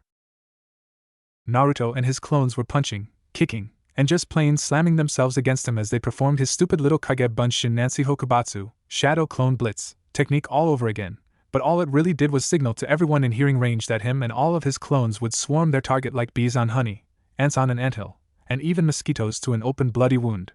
It didn't help that they'd gone from just throwing themselves at him to aiming for specific spots, and there would always be a few in the blitz that sought to disable him in some way, grabbing his arms, taking out his legs, stuff like that. What made it worse though, was that Hayato knew that he could end the whole thing right then. He could even kill all 3 genin, or just knock them out so they'd sleep for 3 days straight, or also stun them so they were conscious but completely paralyzed and unable to move for the same amount of time. However, to do even one of those things, to even begin preparing the techniques or the chakra required to do it in the fastest, or even the slowest method available to him, would prove one thing beyond all else. That he was taking them seriously. Which meant that they would pass the test, according to the rules he'd outlined when they began this little exercise. Which meant that he would have to accept them as his genin and become their Jounin sensei. Which would mean that he would fail his mission, no matter how much he disagreed with it. He wasn't there just yet. There was something to this blitz technique Naruto was using though.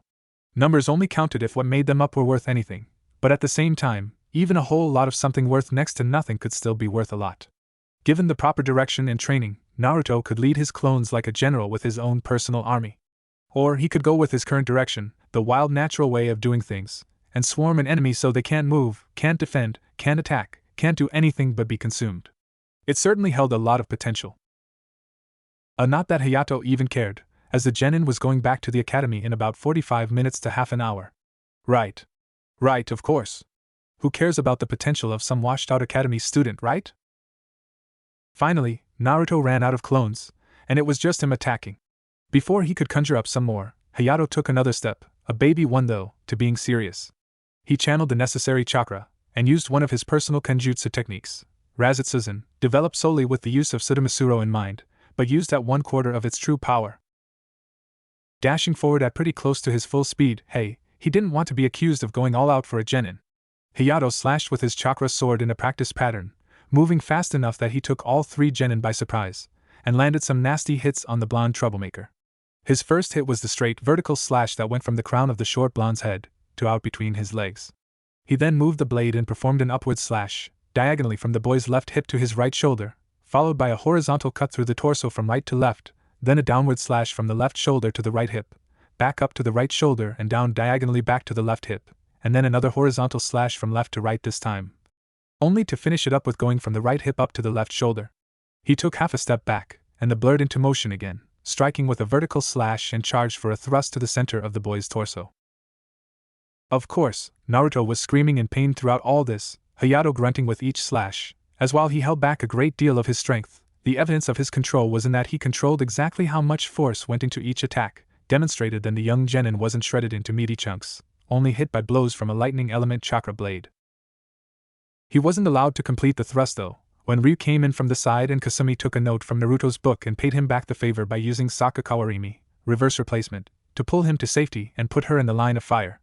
Unfortunately for Hayato, Kasumi's chakra control was a lot higher than both Naruto and Ryu's, as she caught the chakra blade between her palms and, with it at its current level, held it steady with no pain or painful side effects. Hayato growled in annoyance, then pulled back as he was facing Ryu's very powerful kicks if he remained deadlocked with the clan princess. "This is starting to get annoying," Hayato growled at them. "Care to explain why it is you won't just give up?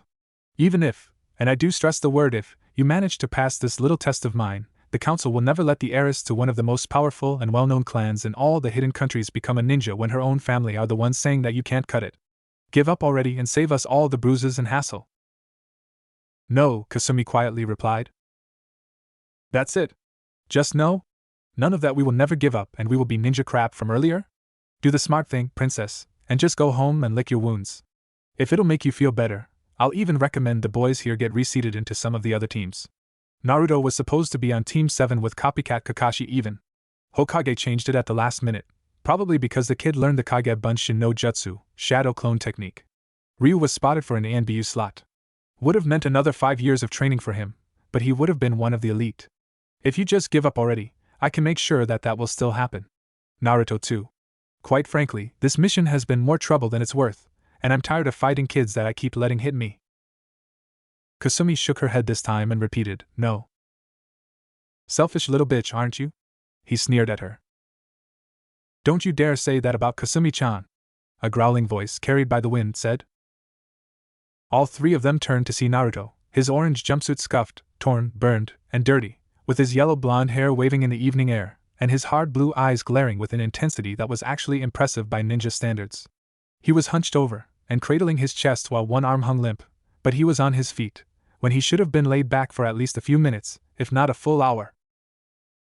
Scowling, Hayato channeled enough chakra into his weapon that an adult jounin would be KO in an instant if it touched them unprotected, no matter what. It still wasn't full power, but he was starting to wear thin on patience. All 3 genin stared and gulped silently when they saw the chakra blade glow brighter for a few seconds before flashing once and returning to the same hue it always had. They still had little doubt that their jounin sensei had just upped the stakes another level. Naruto wasn't through impressing them yet though. "I've heard that kind of crap all my life, Hayato-sensei," Naruto told them. "Just give up, it's easier. Go home, kid, you'll never succeed. Why are you being so selfish? Everyone else is suffering because you won't quit. You are not worth it. You're trash. You're weak. You're pathetic. You don't deserve to live, demon." The blonde stood there, quivering, his head bowed and his eyes shadowed. Then, slowly at first, a visible aura of chakra began to surround his body, the grass around his feet flowing out from the central point where he stood, blown back by an unseen wind. The blue-eyed blonde lifted his head, and even Hayato was taken aback by the raw emotion and power this kid was exuding. I made a decision to become Hokage, so that people would recognize me for my own accomplishments, and would see me for who I really am. I decided that I would become the strongest ninja in the village to protect people, and so that everyone would know my name. Not kid, or brat, or demon. My name is. His aura pulsed and his fists clenched as he ground his teeth together. The amount of chakra he was broadcasting was absolutely phenomenal, especially when you take into account that he's been fighting and using high-level jutsus for almost 5 hours straight. An unnatural wind blasted around the young genin's body as he screamed out loud, "Uzumaki Naruto!" All three of them ran straight at Hayato as fast as they could, and they were on the offensive. The Jounin did his best to discourage that tactic, attacking right back with precise, powerful slashes from his chakra blade, but they did not retreat as they did before. Instead, whenever he swung it in one of Naruto or Ryu's direction, they actually tried to punch the chakra blade. The scary thing, though, was that when Naruto punched it, he not only blocked it, he actually managed to deflect it. When he swung it at Kasumi, either Ryu or Naruto were there in a flash and deflected the blow just enough for Kasumi herself to dodge or counter with a strong kick to Hayato. Hayato tried to retreat when that happened, but that soon became impossible as Naruto and Ryu were always there with another attack for him to avoid, so he took to blocking more than he probably should have. If he hadn't, though, what happened next might never have been discovered. None of them were sure exactly when it happened the first time, they just knew that with all four of them in the thick of it, attacking, blocking, defending, and countering as best they could, at some point Kasumi, Naruto, and Ryu kept finding that when they defended against Hayato's chakra blade, at certain points their chakra seemed to, merge for lack of a better term, better enabling them to deflect the blade and allow for a counter-attack. Kasumi was the first to realize it, and her overactive mind began to analyze this strange, instantaneous phenomenon. After another solid minute of fighting, and seeing it happening more and more between the three of them, most times only between two of the three, but in rare instances it happened with all three's chakra. Before her mind was overwhelmed with the possibilities and potential of these seemingly random occurrences, she refocused on their more immediate task.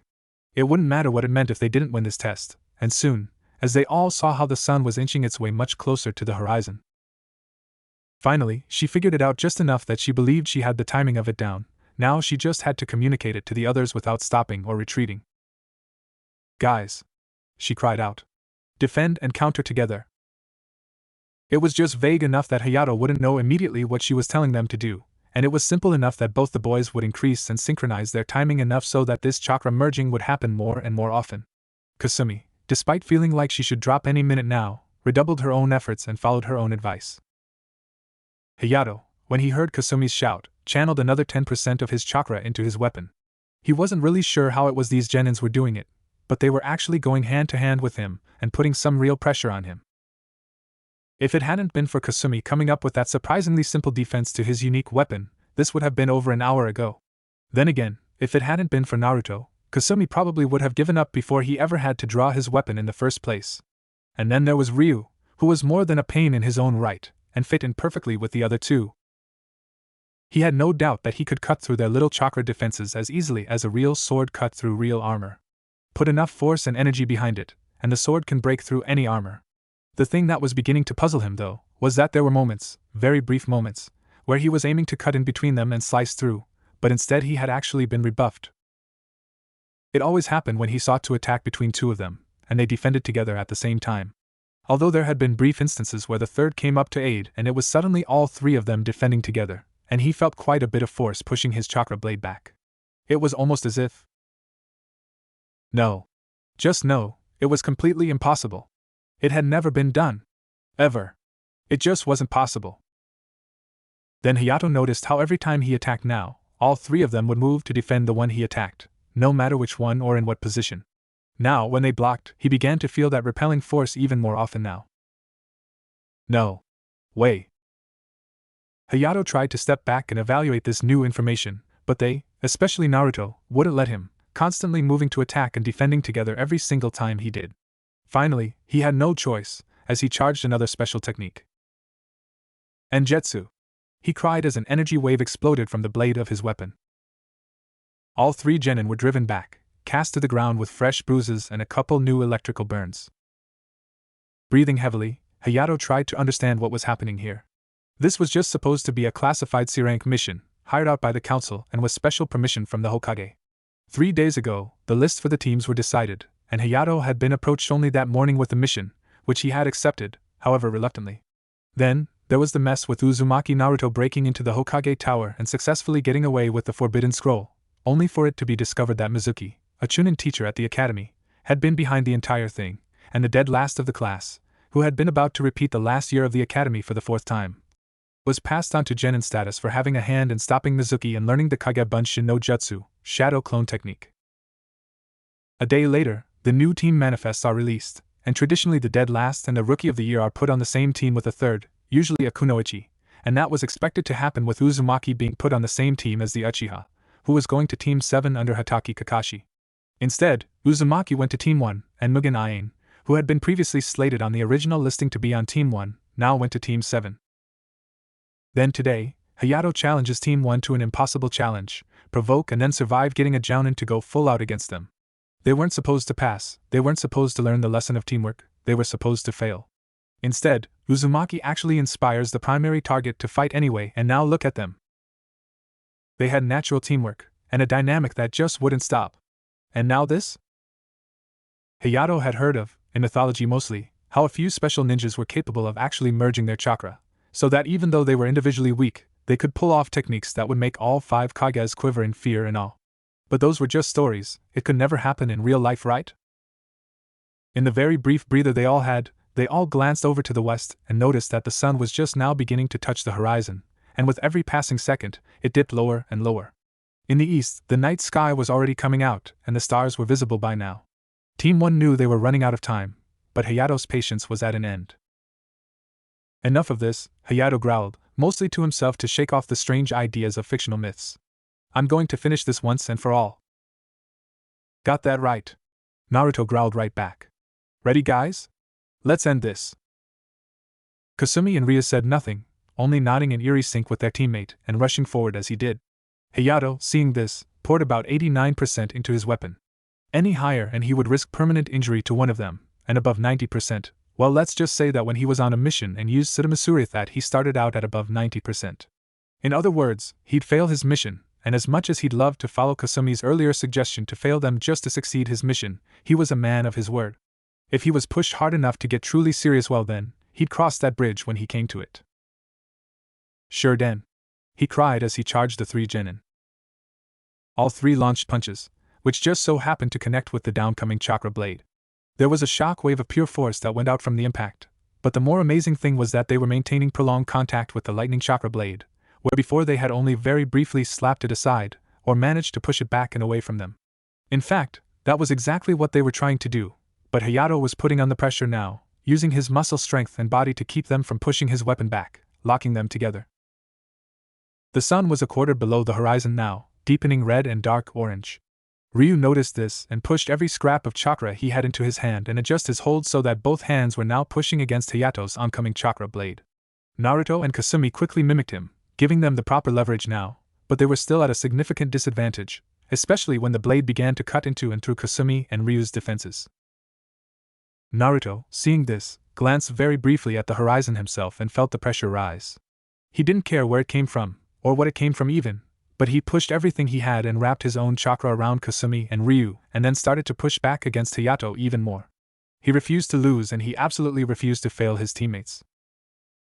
The sun was halfway down now. Only the orangey red top shone through the trees, turning the sky a myriad of colors, highlighting the clashing blue auras that danced amidst the clearing of Training Area 11. Kasumi felt Naruto, somehow, wrap his chakra around her and Ryu's, allowing them to no longer worry about the blade cutting into them, and giving them better leverage to push back even harder. But this wouldn't result in anything, she knew. They were running out of time. At this rate, the only thing that would matter would be who ran out of chakra first, and despite Naruto's seemingly limitless supply, Hayato was a Jounin. No, their only chance, and it had to be soon, was if they pooled everything they had together, and then the same way a counterattack works, draw the opponent in with the energy of his own attack, in this case Hayato pushing against them, and then push back with an even stronger burst of energy. Guys, she whispered, sounding more like a hiss with the way they were all struggling, we've only got one chance here. When I say pull all your chakra together, and then we'll all push back together. Okay?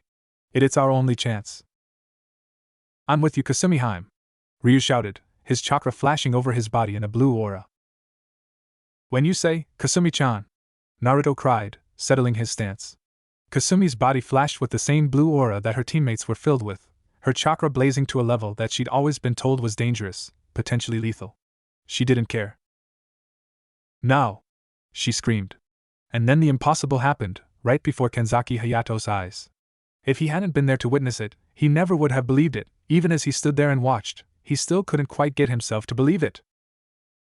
Kasumi, Naruto, and Ryu's chakra-infused forms began to blaze with power, right before they began to flow into one another, seemingly without end, merging and becoming one. It didn't stop with just their chakra flowing together and forming a new shield though. As Hayato watched, the chakra gathered in their hands pulled back for just the barest inch, fusing into a stronger and more powerful form of energy. Much like chakra itself is a combination of physical energy and spiritual energy, their chakras mixed and came out stronger. Something even stranger happened though. It lasted for only an instant. A single instant and then it was gone, just like that. An eye blink lasts longer than this did, but Hayato still managed to catch it, and very quickly realized what it was. During this instant of time, his chakra blade, which was composed primarily of lightning element chakra, flashed a blinding white, the white of a true lightning strike in fact. At the exact same instant that this happened, that chakra around each of the genin's fists flashed a different color each. Around Ryu's hands was a bright burning red aura. Kasumi's hands were blazing a deep cool watery blue. And Naruto's fists were surrounded and clenched by a clear flowing yellow-gold aura. Fire. Water. Wind. All three combined, in a single instant, combating lightning? Oh shit! The instant after that specific instant, there was a massive explosion and all four ninja were blasted away from the central point of the blast, which had been where they'd been attacking each other. It was in the space of time after this that Hayato slowly stood up and gathered himself that he looked down and saw that Tsutomusuro was still active in his hand, and that in the instant before the explosion, was the same instant that he had channeled 100% power into his weapon. Hayato looked up at the sky and glanced at the western horizon. He watched as the last rays of the sun finally dipped below the horizon. Smiling, he shook his head and looked over to see three suddenly depressed genin, who were looking back at him like they wanted to rip his guts out and smush them underfoot. He started to laugh, and once he started, he found it very difficult to stop. What's so funny? Naruto demanded after about a minute of this behavior. Sorry kid, Hayato said after regaining control of himself, I just got the joke the universe just played on me. Damn, but I hadn't wanted a genin team so early in my career. I only got promoted to Jounin a few years ago. But still, if anyone, I suppose it's good that I have the best. What are you talking about? Ryu asked. I'm talking about you three being at the academy tomorrow morning, bright and early at 7 a.m. My genin team will be the best damn team if I have anything to say about it, and it just so happens that I do. That means I am going to train you three into the ground so hard that you come out on the other side of the planet by the time I'm done with you. The three stared at him, dumbfounded for a few seconds, before Kasumi asked, Are you saying what we think you're saying? Hayato nodded and added, Now, given how late it is and everything, we'll pick up with actual training tomorrow. Like I said, be out in front of the academy tomorrow at 7 a.m. And just to clear up any more questions you have at this moment, yes, you passed. At that last second, right before that explosion, you pushed me to the breaking point and I actually had to go all out to match you. Congratulations. You three are now genin Team 1 of Konoha. Yi-ya-wa-he. Naruto crowed so all of the hidden countries heard. Yes. Ryu exclaimed, just as loud. Kasumi was crying with tears of joy. You earned it, Hayato acknowledged their celebration. I wasn't kidding about tomorrow. Hi, sensei. All three dutifully snapped to attention. Good, he nodded, then turned away, and sweat dropped, saying to himself, Now I've just got to explain to the council and the Hokage why I failed my mission, oh boy. Uzumaki Naruto was still a bit groggy by the time he reached the academy at 7 a.m. on the dot. It had been a rough day, the day before, and he'd only fallen asleep sometime close to midnight. Then in order to get to the rendezvous on time, he'd had to get up at 6 a.m. just to get ready and cover the distance between his apartment and the Ninja Academy building. He'd also had a weird dream involving some kind of sewer that had seemed vaguely familiar. Shaking off the grogginess as best he could, Naruto smiled when he saw his teammates arriving at almost the precise moment that he did. He was still having trouble believing it, even when he thought it to himself. His teammates. He had teammates. He was part of a team, and they were all ninja, and because of their teamwork, they'd done it together and were ninja because they were a team. Hey guys. Naruto enthusiastically greeted said teammates. Good morning, Naruto-kun, Tenshin Kasumi warmly returned the greeting. She was from one of the more powerful clans of Konoha and normally was respectful and aloof, but given what had happened the day before between the three of them, she felt some familiarity was due. Yo, Ryu! He waved to his second teammate. Yo, Hayabusa. Ryu nodded back. How are you two feeling? I'm still feeling the shocks from yesterday, to be completely honest with you. Kasumi nodded in agreement and held a hand over a particularly throbbing wound on her body, although the wound was nothing but a fading bruise that was still a rather ugly grayish blue-black. Ryu was sporting his own share of bruises and even a couple of electrical burns that were wrapped up, but even if they weren't, you would see that they were already mostly healed. The wonders of ninja medicine is that medical ninjutsu and trauma care is first-rate, even for rookie genins. Bruises, cuts, stabs, burns, in other words the perils of just training to being a ninja get treated overnight and are completely healed within a week. More serious injuries, of course, such as nerve damage, severed arteries and severe trauma take considerably longer, sometimes more than just a week or two. Ironically, Naruto looked as fit as ever, not even so much as a faded red mark, for either burn or bruise. If they didn't know better, they'd swear it had been someone else fighting alongside them yesterday. Hayato-sensei said to be here at 7 o'clock, right? Naruto asked, looking around curiously. Yes, I did, Naruto, a gruff voice said from behind them. Ah! All three genin screamed and jumped. Turning, they saw their Jounin-sensei standing there with his arms crossed over his chest, his dark eyes gazing at them from beneath his forehead protector. He was still in the same outfit they'd seen him in yesterday, a dark skin-tight sleeveless black outfit with steel-toed boots and a ripped tunic covering his chest. Something wrong? He asked teasingly. You scared us, Naruto shouted, pointing at him.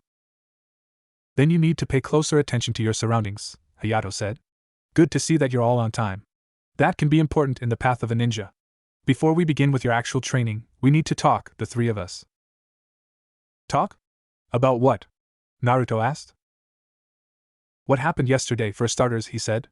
Tenshinheim, for my actions and any words that I may have said yesterday that might have offended you, I apologize. The Jounin then bowed even with his waist in Kasumi's direction, who looked surprised, but pleased as well. Thank you, Kanzaki-sensei. Your apology is appreciated and accepted. Surely that is not all that requires a serious discussion. I understand how missions work, and no offense was received on my part. Thank you, Hayato rose from the bow. And you are right, there is more that needs to be discussed. For starters, I must ask the question, do all three of you want me to be your Jounin-sensei after yesterday? Huh! Naruto and Ryu aped. As I said before the test, the only reason I was assigned to Team 1 was because Kasumi was assigned to Team 1, and I was hired to discourage her from continuing on as a ninja. She passed the test, and proved to me, the Hokage, and those that hired me that she cannot be discouraged. The Hokage and the Council of Konoha all certified my final decision. Team 1 passes and all three of you are now ninja of Konoha. However, if you wish it, another Jounin-sensei, one that will not put you through a test, but rather begin training you immediately, can be found and assigned to Team 1 if even one of you feels there might be trouble following my orders as your Jounin-sensei. And so, the question of if you want me to be your Jounin-sensei? All three thought it over seriously for several seconds. Naruto almost immediately exclaimed, after thinking about it, hell no!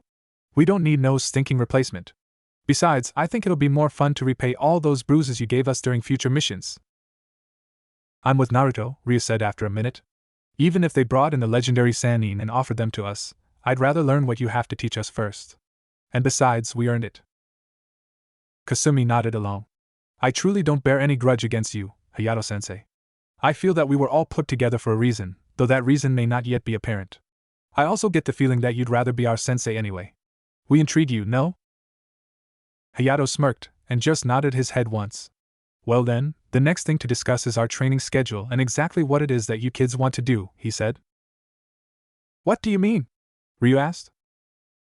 For example, and I'm just pulling this off the top of my head, teammate from your year. While I haven't heard if they passed their own test yet, you've got a Hyuga, an Aburame, and an Inuzuka. That right there is a clear example of a tracker team. Each has a specialty that allows them to follow and track just about anything under the sun. Then there's the classic Ino Shikacho team, of which there is another example in your generation. The Naros are best at restraining or limiting an enemy ninja's movements. The Yamanakas have a special jutsu that allows them to control their enemies' minds and bodies, further limiting opposing action. And then you have the Akimichis, who are close-range melee fighter specialists. making for a good defense or vanguard team. What I mean when I ask what it is you want to do, what do you want to specialize in? You mean what kind of team do we want to be? Naruto guessed, scratching his head. Hayato nodded. Naruto glanced at Ryu and Kasumi, then shrugged, even as they looked back and forth between him and themselves. Finally, Kasumi suggested, well, what about a support team? What would be involved with that? Hayato raised an eyebrow, intrigued. By support team, I assume you mean that between the three of you, and myself, that you would fulfill all roles as needed, and be able to support the actions of other teams if you ever join them on a mission? A jack-of-all-trades kind of team? Kasumi just shrugged, then nodded and smiled. Well, for one, Hayato went on to answer her question, I would have to make sure that all three of you, individually and when together, could properly fulfill all the roles possible.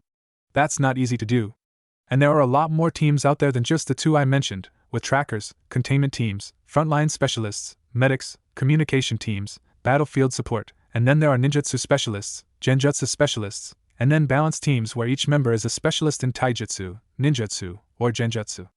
On top of that, there are element users and long-range specialty teams as well. It's possible, but very hard to do, not to mention that eventually you may fall into one of those niches yourselves instead of being interchangeable as a true support team would be. They all shared a look, then turned back to him and shrugged. Sounds fun, Naruto said. Sounds interesting, Ryu agreed. Sounds like our answer, Kasumi told him. Hayato chuckled, thought about it for a few seconds, then nodded his head. Putting his hands on his hips, he said to them, all right. I'll do everything I can to make you into a proper support team. I'll also see about getting us teamed up with other genin teams, after you're trained up enough. First things first though, and that's CT as I like to call it. Basic conditioning training to get you three into proper shape. Hey! I thought we proved we were in shape yesterday, Ryu protested. That showed me where you are right now. I know ways of getting you much further a lot faster, Hayato grinned. All I ask is that you do what I say, no questions asked. I'll do my best to explain things ahead of time so you won't have to ask questions, but I don't want any protests about how it's unfair. You want to be a support team, you've got to damn well work for it, understand? Hi sensei! They exclaimed. Good, he nodded his head in approval. So in the future, do not ask me about missions or beg to get better missions if the ones that you're assigned aren't to your liking. While the Hokage has final say on what missions are assigned, I will do what I can so that the missions you do get are to your advantage. Understand this, Hayato continued, D-rank missions are piss-poor chores that the villagers are too lazy to do for themselves, and it's cheaper to hire ninja than it is for professionals or another service to do the same things. Therefore, D-rank missions are the bottom of the totem pole when it comes to what a ninja does. Yeah, I've heard my dad talk about it before, Ryu interrupted. How newly graduated genin can't do anything above D-rank missions until they're properly trained and their jounin sensei allows them to do higher-ranked missions. So what do we have to do to get C-rank missions? Hayato smirked. As I was about to tell you, before I was so rudely interrupted, he glared at a gulping Ryu. Don't think of D-ranks as chores, despite that being what they are. Think of them as training missions. If you succeed, then you won't just get a paycheck after you're done, but also some valuable experience that you can put to use in future missions. We'll cover that more when we actually accept missions. But for now. Hayato paced away from them, then turned to look at them over his shoulder. For what you just asked of me, you are not in any shape to do any missions, even D ranks.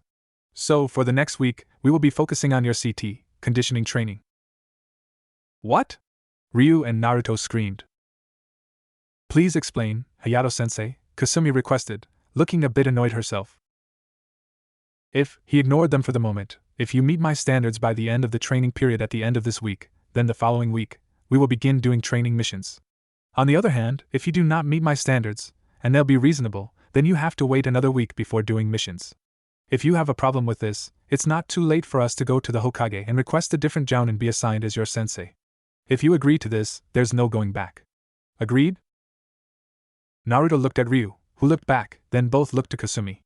All three bore an anguished face, and more than a little fear.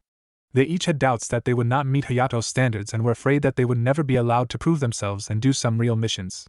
But at the same time, Kasumi's suggestion of being a support team still sounded good, and there was merit in the idea. Still. After a short time, they each made up their own minds and could see it in their teammates' eyes what that decision was, and turned to Hayato and said together, agreed. He nodded once, turning back to face them and held out his right hand. One by one, he shook their hands, and said back to them, agreed. Now, get to training area 25 as fast as you can. I have some things to pick up. There's a gate on the northern side of the area and a clearing right in front of that. Until I get there, I want all three of you working on your own techniques. Also work on your weaknesses. Kasumi, your endurance is not as good as Naruto, or even Ryu's. Work on that. Naruto, your chakra control sucks. The short blonde face faltered and slowly picked himself back up. Kasumi, Ryu, both of you work on him with that. Teach him whatever chakra control exercises you can think of, even things that aren't established exercises but use chakra, anything. Naruto, I'd like you to try something while you're doing those exercises. Every time that you learn it, create at least 10 or more clones and have them work on that one exercise while you move on to learning the rest, and then create another 10 for each exercise after that. Kasumi, you need to work on your chakra reserves, your endurance, and your own techniques. Ryu, you need to work on your reserves and your control equally, and maybe a few of your own techniques. Speaking of which, outside of clan restrictions, there's no rule that says you can't share techniques, but that's not an order. He shrugged. Beyond that, do whatever you feel like doing, but this is training, so don't just sit on your asses, alright? Hi. Go. 10 seconds later, the area was completely empty. Hayato watched as the genin ran off, taking his time and making his own way to the area he had been assigned for training his genin team by the council. He sighed, rubbing his temples in hopes of relieving the pressure. The council was none too pleased when he'd reported in yesterday evening, although he couldn't help but notice the Hokage himself seemed to be all too happy with the results of his mission and Team 1's genin test. Personally, he couldn't blame the old ninja, as he'd been there and seen 3 preteen academy rookies hold their own against him for over 5 hours. At the end, they'd done a few things that he would say were fundamentally impossible, except that he'd seen them and had been going over them in his mind constantly. He had tried to explain all that to the council, but nothing could put them in a good mood after he dropped the bomb that he'd passed Team 1. He remembered the long debrief very well. Konoha Council Chambers. The night before. 1 hour after sunset. Thank you for joining us, Jounin Kanzaki Hayato, the Hokage said as Hayato stood before the ruling body of Konoha. I understand that the genin teams for this year's graduating class were given their team assignments today, and that your mission was to begin today, yes? Hi, Hokage-sama, Hayato replied. And the status of your mission? The Hokage asked, even though it was the rest of the council that were wanting to know. He already knew, thanks to Hayato coming to him first. Failure, Hokage-sama, Hayato answered with a straight face. The council erupted into chaos, with most of the present members, 3 in particular, shouting the same word at the top of their lungs. What? How? How could the Star Gladiator? It's an outrage, unbelievable. Outrageous. How? We can't stand for this. How could 3 genin? How could the demon? What? Now the princess. Well, this is a nightmare. How could Kasumi and the demon be? We should do something. What? We have to dissolve the team. How? Forbid all of them from being ninja. Send them back to the academy anyway, and so on and so forth for several long minutes. Finally, the Hokage had had enough and silenced the room with a small display of his annoyance. The leader of Konohagaku released his killing intent at roughly half of its potential, with promise of more, and the council very quickly shut up as the air grew hot and heavy and they felt a weight, like a katana pressed up against their throats, settle around them all. Once the council chambers were silent, the Hokage let up, a little, and waited to make sure they were all composed enough to actually hear what he was going to say next. If you wouldn't mind, Kanzaki-san, please give us your report on your mission and explain why it is you believe it failed? The Hokage ordered. It sounded like a question, but it was undoubtedly an order. Hi, Hayato nodded once and began to give a detailed report, from the moment he picked the genin up at the academy to the moment just over an hour ago, when he'd let them go home and told them that they were going to be genin of Konoha. By the time he finished, most of the council looked like they were about to start shouting again but weren't about to with the Hokage still in the room, although 3 in particular had different expressions. Hayato took note of exactly who they were and tried to judge their varying emotional states. The first that he looked towards, and wasn't fuming at the bit, was Kasumi's older brother, Tenshinhan Hate, the leader and head of the Mugen Tenshin clan of Konoha. His reasons for supporting Hayato's mission were surprisingly straightforward for a ninja, at least that's what Hayato and the entire council had thought. Now though, seeing the small smile on the man's face and a twinkle in his eye that spoke of quiet pride and satisfaction, made Hayato wonder about that. Did Hate really want his younger sister to stay at home and be nothing but a spoiled princess, or did he want something different? There was no way to know for sure at this point in time, so Hayato decided to keep his eyes open and wait and see. The next that drew Hayato's eye was the old warhawk Danzo, who although was not officially part of the council, but could not be barred unless there was some secret meeting going on, which very rarely happened. While Hayato's mission was not to be made public knowledge and was kept off the books, not that it really mattered, the man was still here. And he looked pissed off. He looked as though he was going to skip shouting and go right to physical violence, except for the fact that the man was wrapped up in medical bandages and had only one usable arm. The old bastard really had it in for Naruto, more often referring to the young boy as demon brat and other synonyms.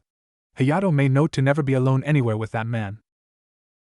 The last of the council that drew Hayato's attention in his expression being different from everyone else was Hayabusa-ken, none other than Ryu's own father. Of course, the expression Hayato saw on the man's face was perfectly normal, expected even. Especially when you take into account that he was currently reading the latest volume of Ika Ika Paradise. Make Out Paradise, a popular porn novel. The perverted grin and gleaming eyes were entirely acceptable. By the time Hayato had completed his observations of the council, the Hokage was speaking once more. Kanzaki-san, thank you for your report, the Hokage nodded in acknowledgement. Given that your mission was stated to get the genin potentials to quit and either go back to the academy or drop from the ninja program entirely, your method of challenging them to an outright duel was acceptable, and in normal circumstances telling them that the only way to pass would be to get a jounin angry enough to try and kill them might have worked in accomplishing that. However, it seems that not only did these three comprehend the true meaning of the genin test, but they proved themselves to be even more exceptional by displaying a glimpse of their true potential. I just so happened to be discreetly observing your little test earlier, Kanzaki-san. I was suitably impressed not just by the genin themselves, but by the way they managed to pull together and work as a team despite overwhelming odds. I, speaking as Hokage of Konoha, will allow Team 1 to become official. If anyone would contest this decision, the Hokage paused for half a beat, then shut up. The entire council jumped in their seats, but remained quiet, while Hayato silently gulped and stood as still as he could. Nobody stood up to an angry Kage without some fear.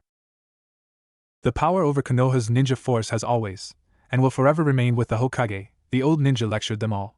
Play politics all you want, but none of you forget that if it has to do with the ninja of Konoha, my decisions are final. However, Hayato, and most of the council, looked up at that, wondering what next. Kanzaki-san, the Hokage spoke directly to the jounin. You were given to Team 1 on the advice from the council in order to complete the stated mission of ensuring the heir to the Tenshin clan was not put into needless and reckless danger. Seeing how Tenshin Kasumi performed, I would say any danger she may face, provided she is properly trained, she can handle, as a shinobi of Konoha. The question that remains is, do you want to be the one to provide that proper training? Sir? Hayato blinked, stunned. The rest of the council started to whisper and talk amongst themselves, until the Hokage glared at them and they were immediately silenced. As stated, the only reason you were given Team 1 in the first place was because of the mission you were given by me and this council. That mission, which you just failed, is over now. If you want, there are a couple of other available jounins still available who I know would be willing to take on a genin team for a little while. You can go back to your regular duties. If you want. Or if you would instead prefer to retain being the jounin sensei for Team 1, that can also be arranged, he explained. Hayato blinked again, and thought it over. The thoughts raced back and forth at lightning speed, pros, cons, consequences, and tons of other raw data being compared and processed all at once. He couldn't base this on just one thing, or rather not just one thing. Did he really want to take on a genin team? Yesterday, he would have said no, not ever. But honestly, he knew he'd just been waiting for the right team. The ones that he could teach everything he'd learned, everything he knew about being a shinobi, and could work with to turn them into the next Sanins of Konoha. There was also what he'd seen, or at least thought he'd seen. That chakra merge thing that had happened at the end of the fight there, when they really were going all out, that was a myth. But if he could get them to control it, get them to make it happen at will, that would be worth almost any amount of grief. The downsides also had to be considered though. Such as the fact that he had the village pariah, a true martial artist and one of the nobles all on the same team. One contained the nine-tailed demon fox, Kyubi no Kitsune. One wanted to do nothing more than fight, and always with a stronger opponent. The last was someone he'd spent the day antagonizing and was a clan princess. Who was he kidding? All the rest of it just made it sound that much better to him.